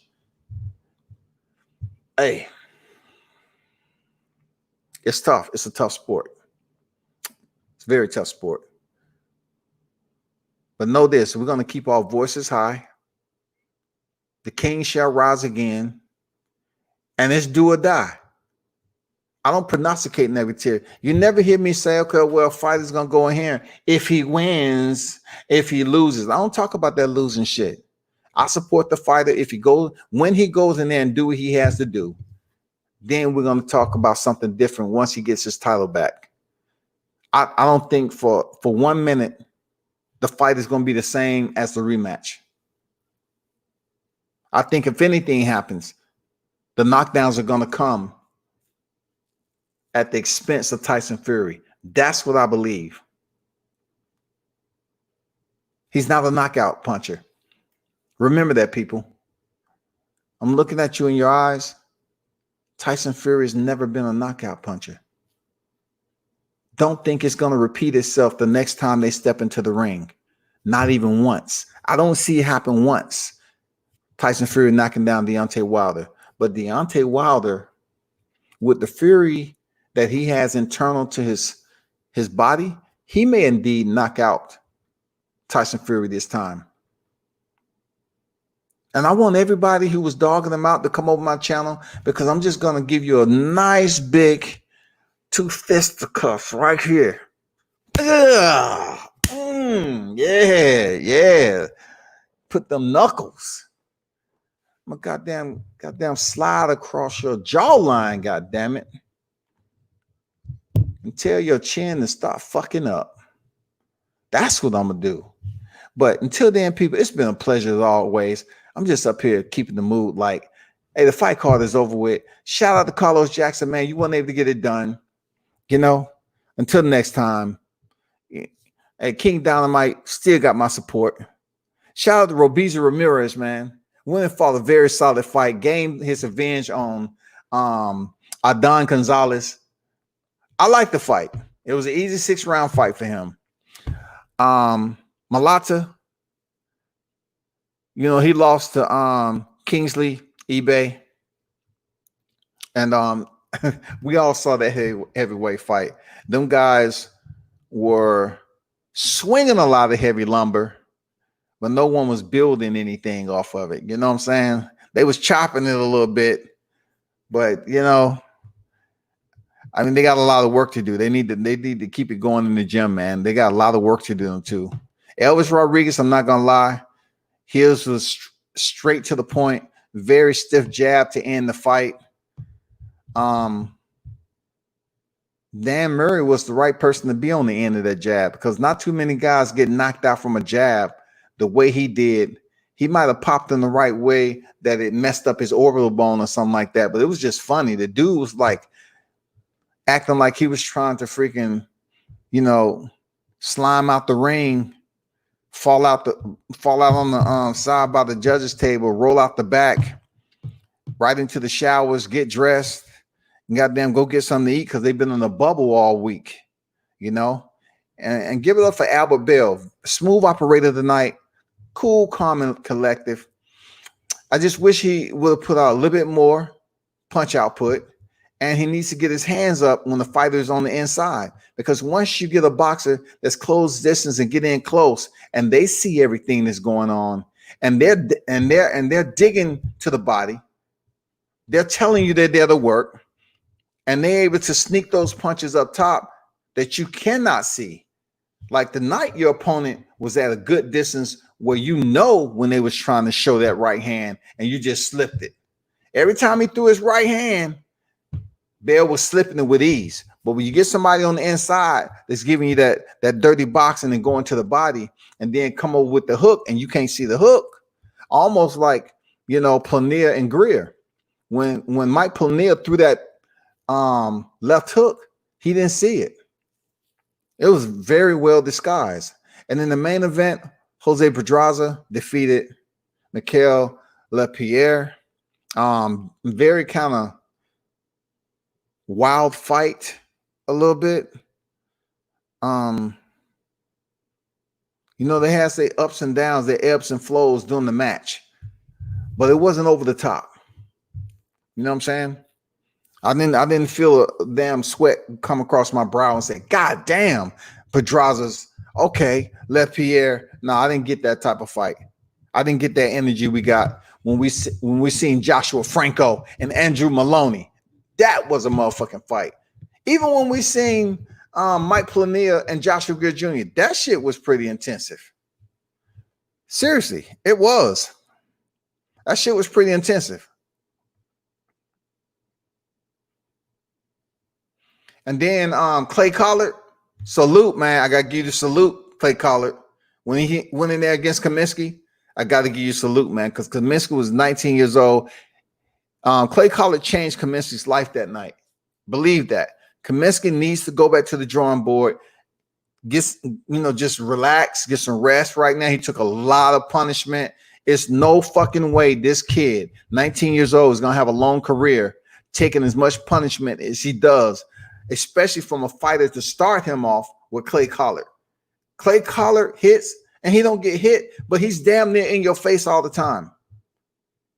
I would definitely go see a Clay Collard fight. It don't matter, because I know he's going to dance. He's going to go put forth the action. Y'all be sure to tune in to Clay Collard. Check out the fight he put on Kaminsky. He gave him a beating. I ain't going to lie. He changed that kid's life. 19 years old, take a beating like that. And Clay Collard, he basically spins his punch output very, very nice. But anyway, y'all been an absolute pleasure. World Combat Sports. Turn up and tune in. I appreciate it each and every time. I will be back, and I must not forget July 7th, the big fight card, UFC 251. It's going to be a hot one. Welterweight division. Kamaru Usman defending his title against Gilbert Burns. A multi-time world BJJ championship. I mean, come on. Dude has high-level BJJ. Kamaru Usman has the wrestling. He defeated Tyron Woodley for the belt, defended against Kobe Covington. Now he up here to fight Gilbert Burns. You know this. You know I do the boxing and MMA. It ain't look, it's nothing to discount it. The second title fight is at the featherweight division at the 145-pound limit. You have Peter Yan. You have Alexander Volkanovski and Max Holloway. Max Holloway was the previous champion, defended this multiple times, and now he faces the new champion to get his belt back. I want to know what he's going to do with those front leg kicks, inside, outside calf kicks. That was very intricate in their first go around. And then the third championship fight, Henry Cejudo vacated the title, y'all. He said, I'm done with that. I was champ. So now he gives the up-and-comer, high-ranking fighters that's looking forward to become world champion, Peter Yan and Jose Aldo. Does Jose Aldo deserve a title shot? Hell no. Jose Aldo was fighting at featherweight. He drops down the bantamweight. He goes from 145 to 135, He drops down the bantamweight, and he gets a title shot in front of Aljamain Sterling, who absolutely mollywopped. He put the freaking octopus arms on damn Corey Sandhagen. He dogged him. What's going on, man? What's good with you?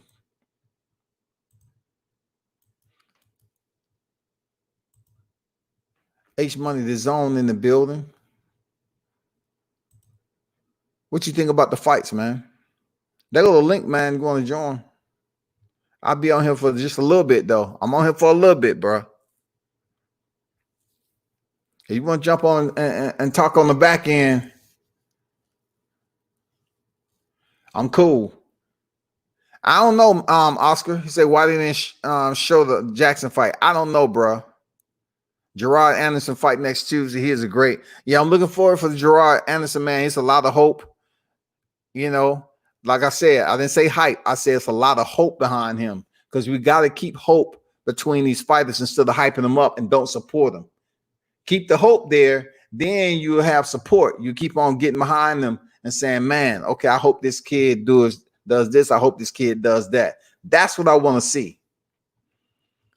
H Money said, great fight, bruh. Gerard Anderson fight next Tuesday. He is the great American heavyweight.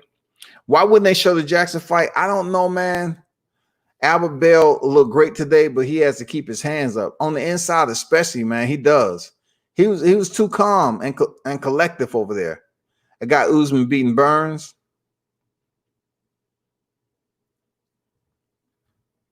Okay. At World Combat Sports. Hey, man, y'all be sure to go over there and check out H Money Mr. Zone. Subscribe to the channel, man. Show your love. Check out his boxing. The dude has his own style on doing things. I don't have no problem with that shit. Get in how you fit in. When you that age, man, you getting the flavor out here on social media. You keep on grinding the way you see fit, man. Get your intro. Up, let the people know what your intro is, man. What's going on? It's your boy H Money, Mr. The Zone. What's up, World Combat Sports? How you feeling? Man, I was a little bit. I ain't gonna lie. I was a little bit sleepy tonight. You know what I'm saying? With these fights, the way they was going. I mean, some of them was good. I think Robeisy Ramirez, man, turned out as a sleeper against Adan Gonzales, man. Yeah, he got his revenge. It looked like, because didn't he lose to him before? And yeah, so how did he lose that fight? Did he get knocked out, or it was a decision? No, he lost via decision. He got outworked, man. He got outboxed. That's crazy. That's a two-time Olympic gold medalist. Isn't that the man that beat Shakur Stevenson for the gold medal? Yeah, man. It was big. It was big energy behind him coming in here, man. For sure. He looked good though. I know you about to get out of here, but he looked good. I think he's good, man. Like, especially when he just box on the outside. He looks like a type of boxer that he does better when he's on the outside and he can use his boxing skills. You know what I mean? So that's what he did. He kept the Gonzales on the end of his jab, and he just was beating him down with the footwork and the ring generalship. But he looked like he got a lot of potential. He looked good to me tonight. Also, I feel like it was another fighter. I think it wasn't the co-main event. It was a Rodriguez. Freddie Roach was training Rodriguez. I think Elvis Rodriguez. Rodriguez. He looked sharp with a beautiful knockout. Yeah. Beautiful knockout. That looked good as well. And I was saying with Rodriguez, right? With Dan Murray just looked so goofy. I was like, it just seemed like Rodriguez is just waiting his time to blast this dude, and he did, man. Yeah, he did. It was a beautiful right hand, and like you said, he was waiting for that knockout, and he was very patient. And you know, when he seen that opportunity, he took it, man. Beautiful right hand, right on the chin. Murray came out kind of fast at first. You was right. He came out and he was getting off first, and Rodriguez just was waiting for that opening. As soon as he seen it, smoked him. You know what I mean? That was a beautiful one-punch knockout, bro. Knocked him out the ring damn near. You know what I'm saying? Yeah, he got mad promise, man. Elvis Rodriguez trained by Freddie Roach. He got mad promise, man. For sure. And you know, the co-main event, Albert Bell out of Toledo, Ohio. he looked good. And you really know your boxing because he dominated the fight. Great footwork, great jab. He won every round, but he kept that left hand down. He had his left hand all the way down, chin wide open. If he goes in there with a bruiser, a puncher like that, he could be in some trouble. I didn't like that. Big trouble. Yeah, I seen that.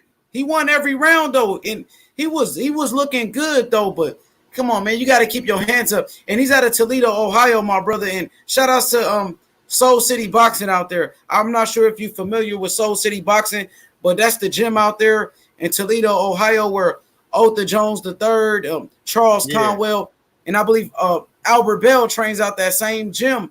You know what I mean? So, yeah, man, shout outs to Soul City Boxing, Toledo, Ohio, man. Shout outs to Roshan Jones and the whole team, O'Shea Jones, everybody from that team. They got a lot of promise. They doing a lot of good things right there. In the main event of the evening, Jose Pedraza, the former world champion, he looked good today. He looked good. He showed us some power. He knocked down Mikkel LesPierre twice. And I remember Mikkel LesPierre, he fought against Maurice Hooker on the zone. He fought Maurice Hooker on the zone. I believe he didn't he go the distance with Maurice Hooker? He went the distance with him, right? I believe so, man, because LesPierre's a tough fighter, man. And Maurice Hooker isn't this knockout artist, you know what I'm saying? I think from my understanding, he did. Yeah, he won 12 rounds. Advantage? What's up, Sporting Advantage? He won 12 rounds with Maurice Hooker, and Pedraza, I would say, looked better against Mikkel LesPierre than Maurice Hooker did, if I'm not mistaken. What you thought about that? Comparing? Well, it's highly possible. It's highly possible that was the case. I just thought Pedraza tonight came out looking sharp, and then the fight kind of just started getting a toilet bowl effect to it. You know what I'm saying? Like it wasn't much going on with it. What did you think about that knockdown they reversed, man? That NASC, Nevada State Athletic Commission replay that they're able to get together and pull a replay on the knockdown. What do you think about that rule? And do you believe it's going to affect some of the bigger boxing matches that's going to take place at the MGM Grand? Yeah, it will. It will affect some of those bigger fights, because if you do that, you got to think about it, my brother. That was a big pause in that fight. It was a big. It was like a damn near a 5-minute delay in the fight. So that you gonna let fighters get their energy back. You know what I mean? You taking a big pause in the fight. You gonna switch momentum. Imagine if a fighter damn near got knocked out, and then you give him 5 minutes to recover because you doing a review. It's gonna, you know what I mean? I kind of do like it a little bit because, you know, you gonna it's gonna change boxing. It's really gonna change it, but I don't like the delay. You know, I don't think the referee should be going outside to review it. I think they should probably have like some other people doing the well, they have Joe Cortez. They have Joe Cortez on the outside and two other people, but I didn't understand Kenny Bailey's getting out the ring, going over there reviewing it. I don't understand that shit right there, bro. That was weird. That was weird, my brother. You know what I'm saying? I never seen that. Man, I don't think I was ready for that because it just looked kind of crazy. It looked crazy. But I think we're gonna get used to it. So it's only in Nevada where they doing the reviews now? I mean, there's only so many places open right now for boxing. Florida was open and Nevada. Once Vegas opened up, they abandoned their aborted mission in Florida, you know, for the UFC cards, because Top Rank wanted to go strictly MGM. Now the UFC went from Florida to the Apex Center in Vegas. Now they're in Yas Island this month. They're currently over in Abu Dhabi. So I want to give a shout out to, you know, H Money on deck, Sporting Advantage Facts, and Danny Gonzales. Hey, and one thing I understand, you know, do for others who do for you, man. Y'all make sure y'all check this man's podcast out, man. You know, H Money Mr. Zone. Go check him out. I don't really give a fuck of who got beef with him. Don't shoot me any other inbox shit. I don't have nothing to do with that. I'm just taking for what I see up here. and I'm not part of LDBC. I'm World Combat Sports, but I support my brother because he sit up here and talks boxing, and he ain't a clown. Regardless of what he do, don't sit up here and talk about what somebody's doing here and there. He knows his boxing. So what the fuck y'all want to talk about? Y'all want to talk about motherfucking how to put Tonka toys together? I mean, the man know a lot of damn shit verbatim, goddammit. So keep on doing your fucking thing, H Money. You ain't gonna please all these motherfuckers. For sure. One thing about it, I've been coming to your show and I've been keeping it straight boxing. I don't come here gossiping about this channel. I ain't never mentioned another channel in my life on your platform, and I never will. You know what I mean? I come here to talk boxing. As you can see, they come to you with the nonsense and saying this and this and that. I never said anything about it. You know what I mean? So yeah, I'm just continue to do what I do, and I appreciate you, my brother. And hey, I want to talk right quick, H Money. You mentioned UFC, man. You can't throw that spoon out there without us talking about it. So give me your take on the July 11th card, man. Starting from the co-main event to the main event to the co-main event, and then the third championship fight between Jose Aldo and Peter Yan. If you can go that far, just go as far as you can go, man. Okay, so you want me to start with the main event or let's talk about Kamaru Usman and Gilbert Burns, man. That's a hell of a fight. You know what I mean? Shout outs to Kamaru Usman. I got him in my top 5 pound for pound list in the UFC right now. You know, great wins over Colby Covington. He knocked out Colby Covington. He dominated Tyrone Woodley. You know what I mean? And Usman he's been on a tear lately, bro. And I believe he also won the Ultimate Fighter, if I'm not mistaken. He's a great fighter, a great wrestler, like you mentioned. And I think Usman is one of the best in the business. But his striking, this is where he kind of one of his weaknesses is his striking. So I'm looking at Gilbert Burns in that performance against Tyrone Woodley. Gilbert Burns looked fantastic against Tyrone Woodley, man. He looked phenomenal. So both of these fighters beat Tyrone Woodley. Gilbert Burns beat Tyrone Woodley, and so did Kamaru Usman. I just think maybe Gilbert Burns looked better. Against Woodley. Yeah, he did, man. I just think he was able to knock Tyrone down and maintain top position in full mount. Once he was in the full mount, he was able to land some shots.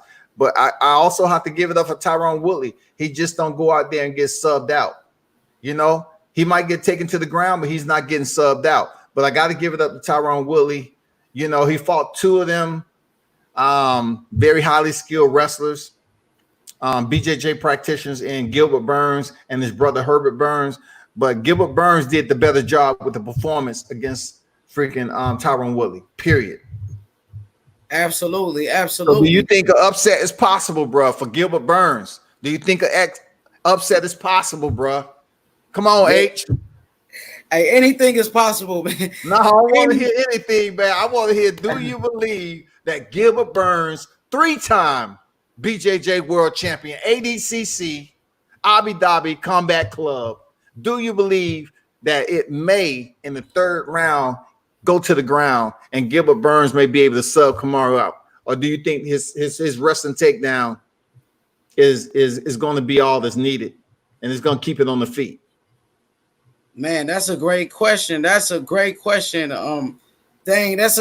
hard to answer. Like, he can, man.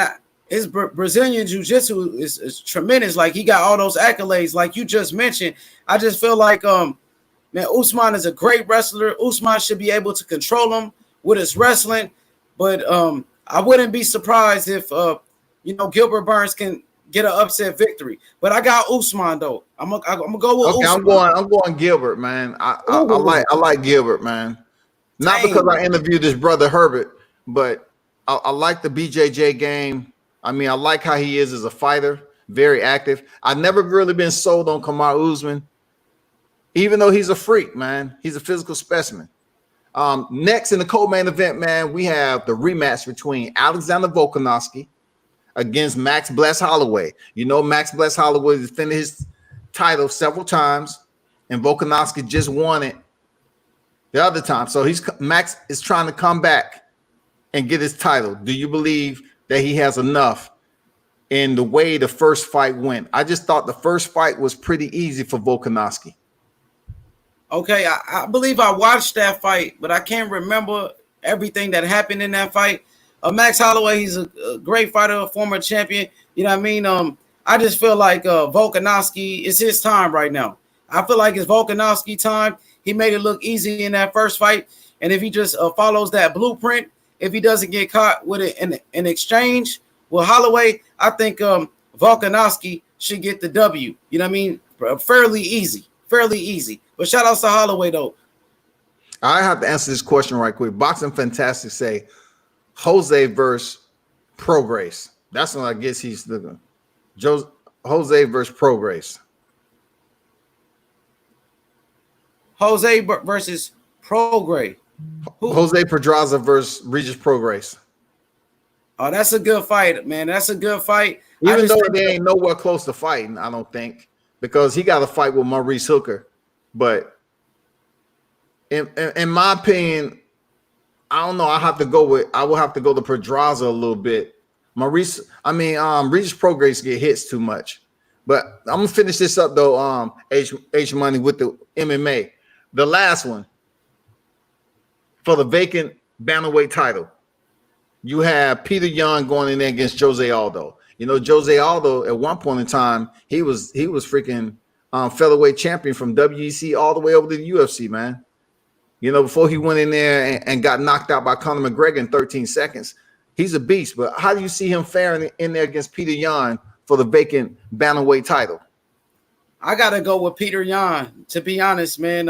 I think Jose Aldo, he always had questionable cardio. He had all the talent in the world, and Jose Aldo, you know, was considered to be one of the greatest UFC fighters of all time at one point until he got knocked out by Conor McGregor. So he was a hell of a fighter. I just think he's past his prime. He's still got a lot of power, a lot of explosiveness, but I just feel like Peter Yan should get the W. I feel like Jose Aldo, his cardio has always been his downfall. He will always get tired in his fights, and I got to go with Peter Yan in this one, possibly by stoppage.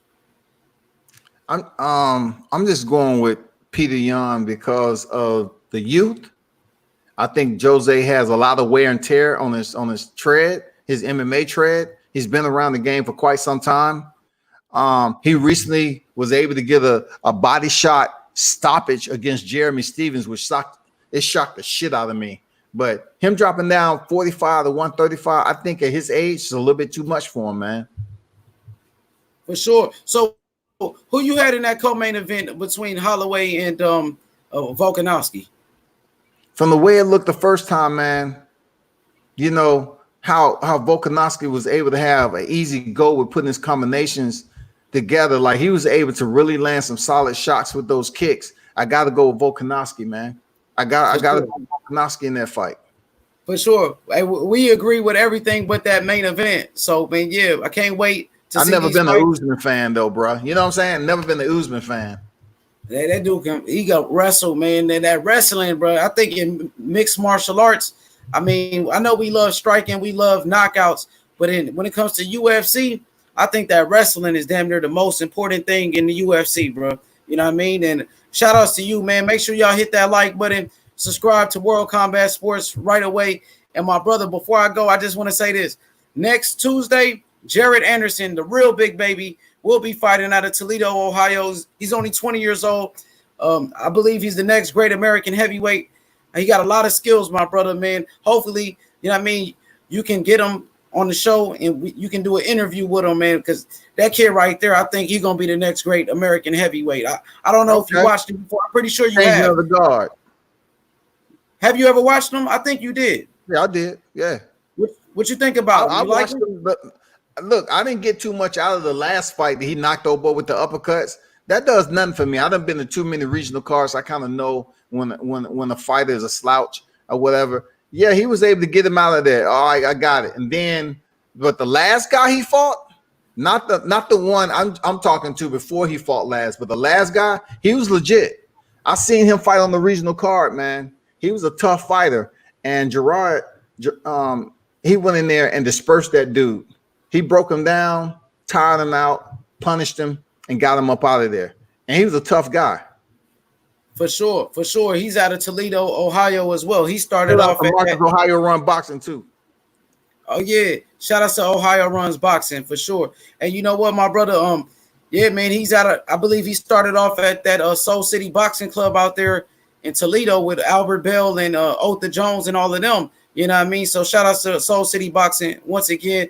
I think he kind of reminds me of a young Riddick Bowe. It's still early, but man, check him out though, my brother. Man, hopefully you can reach out to him and you can bring him to the channel, man. I sure want to talk to him, man. Appreciate you though, Yeah, World Combat Sports. I'm gonna talk to you very soon, my brother. Peace. All right, salute. Thanks for dropping through, Ace Money. Y'all be sure to check this brother out, man. Always welcome, bro. Thanks for dropping through. Salute to you. Thank you, brother. Peace. Usman edges out a close decision. Burns is no joke. Okay, close decision. Upset, definitely possible. I got to go with Burns. I got to. Burns is a python. It's a counter to wrestling. Oh, yeah. Burns is a problem. And he is a python. Holloway, but I'm biased. I'm kind of biased to Max Holloway, but I have to tell you that first fight they was in, it just seems like, man, Volkanovski had his number. Max is a true warrior for sure. He's talking boxing. Most reigning defenses, Jose Aldo, prime, different story. Still in my top 5, pound for pound. Good picks. Hey, and once again, everyone who stopped through, thanks. It's late. Salute to you. It's been a pleasure. Turn up and tune in to World Combat Sports.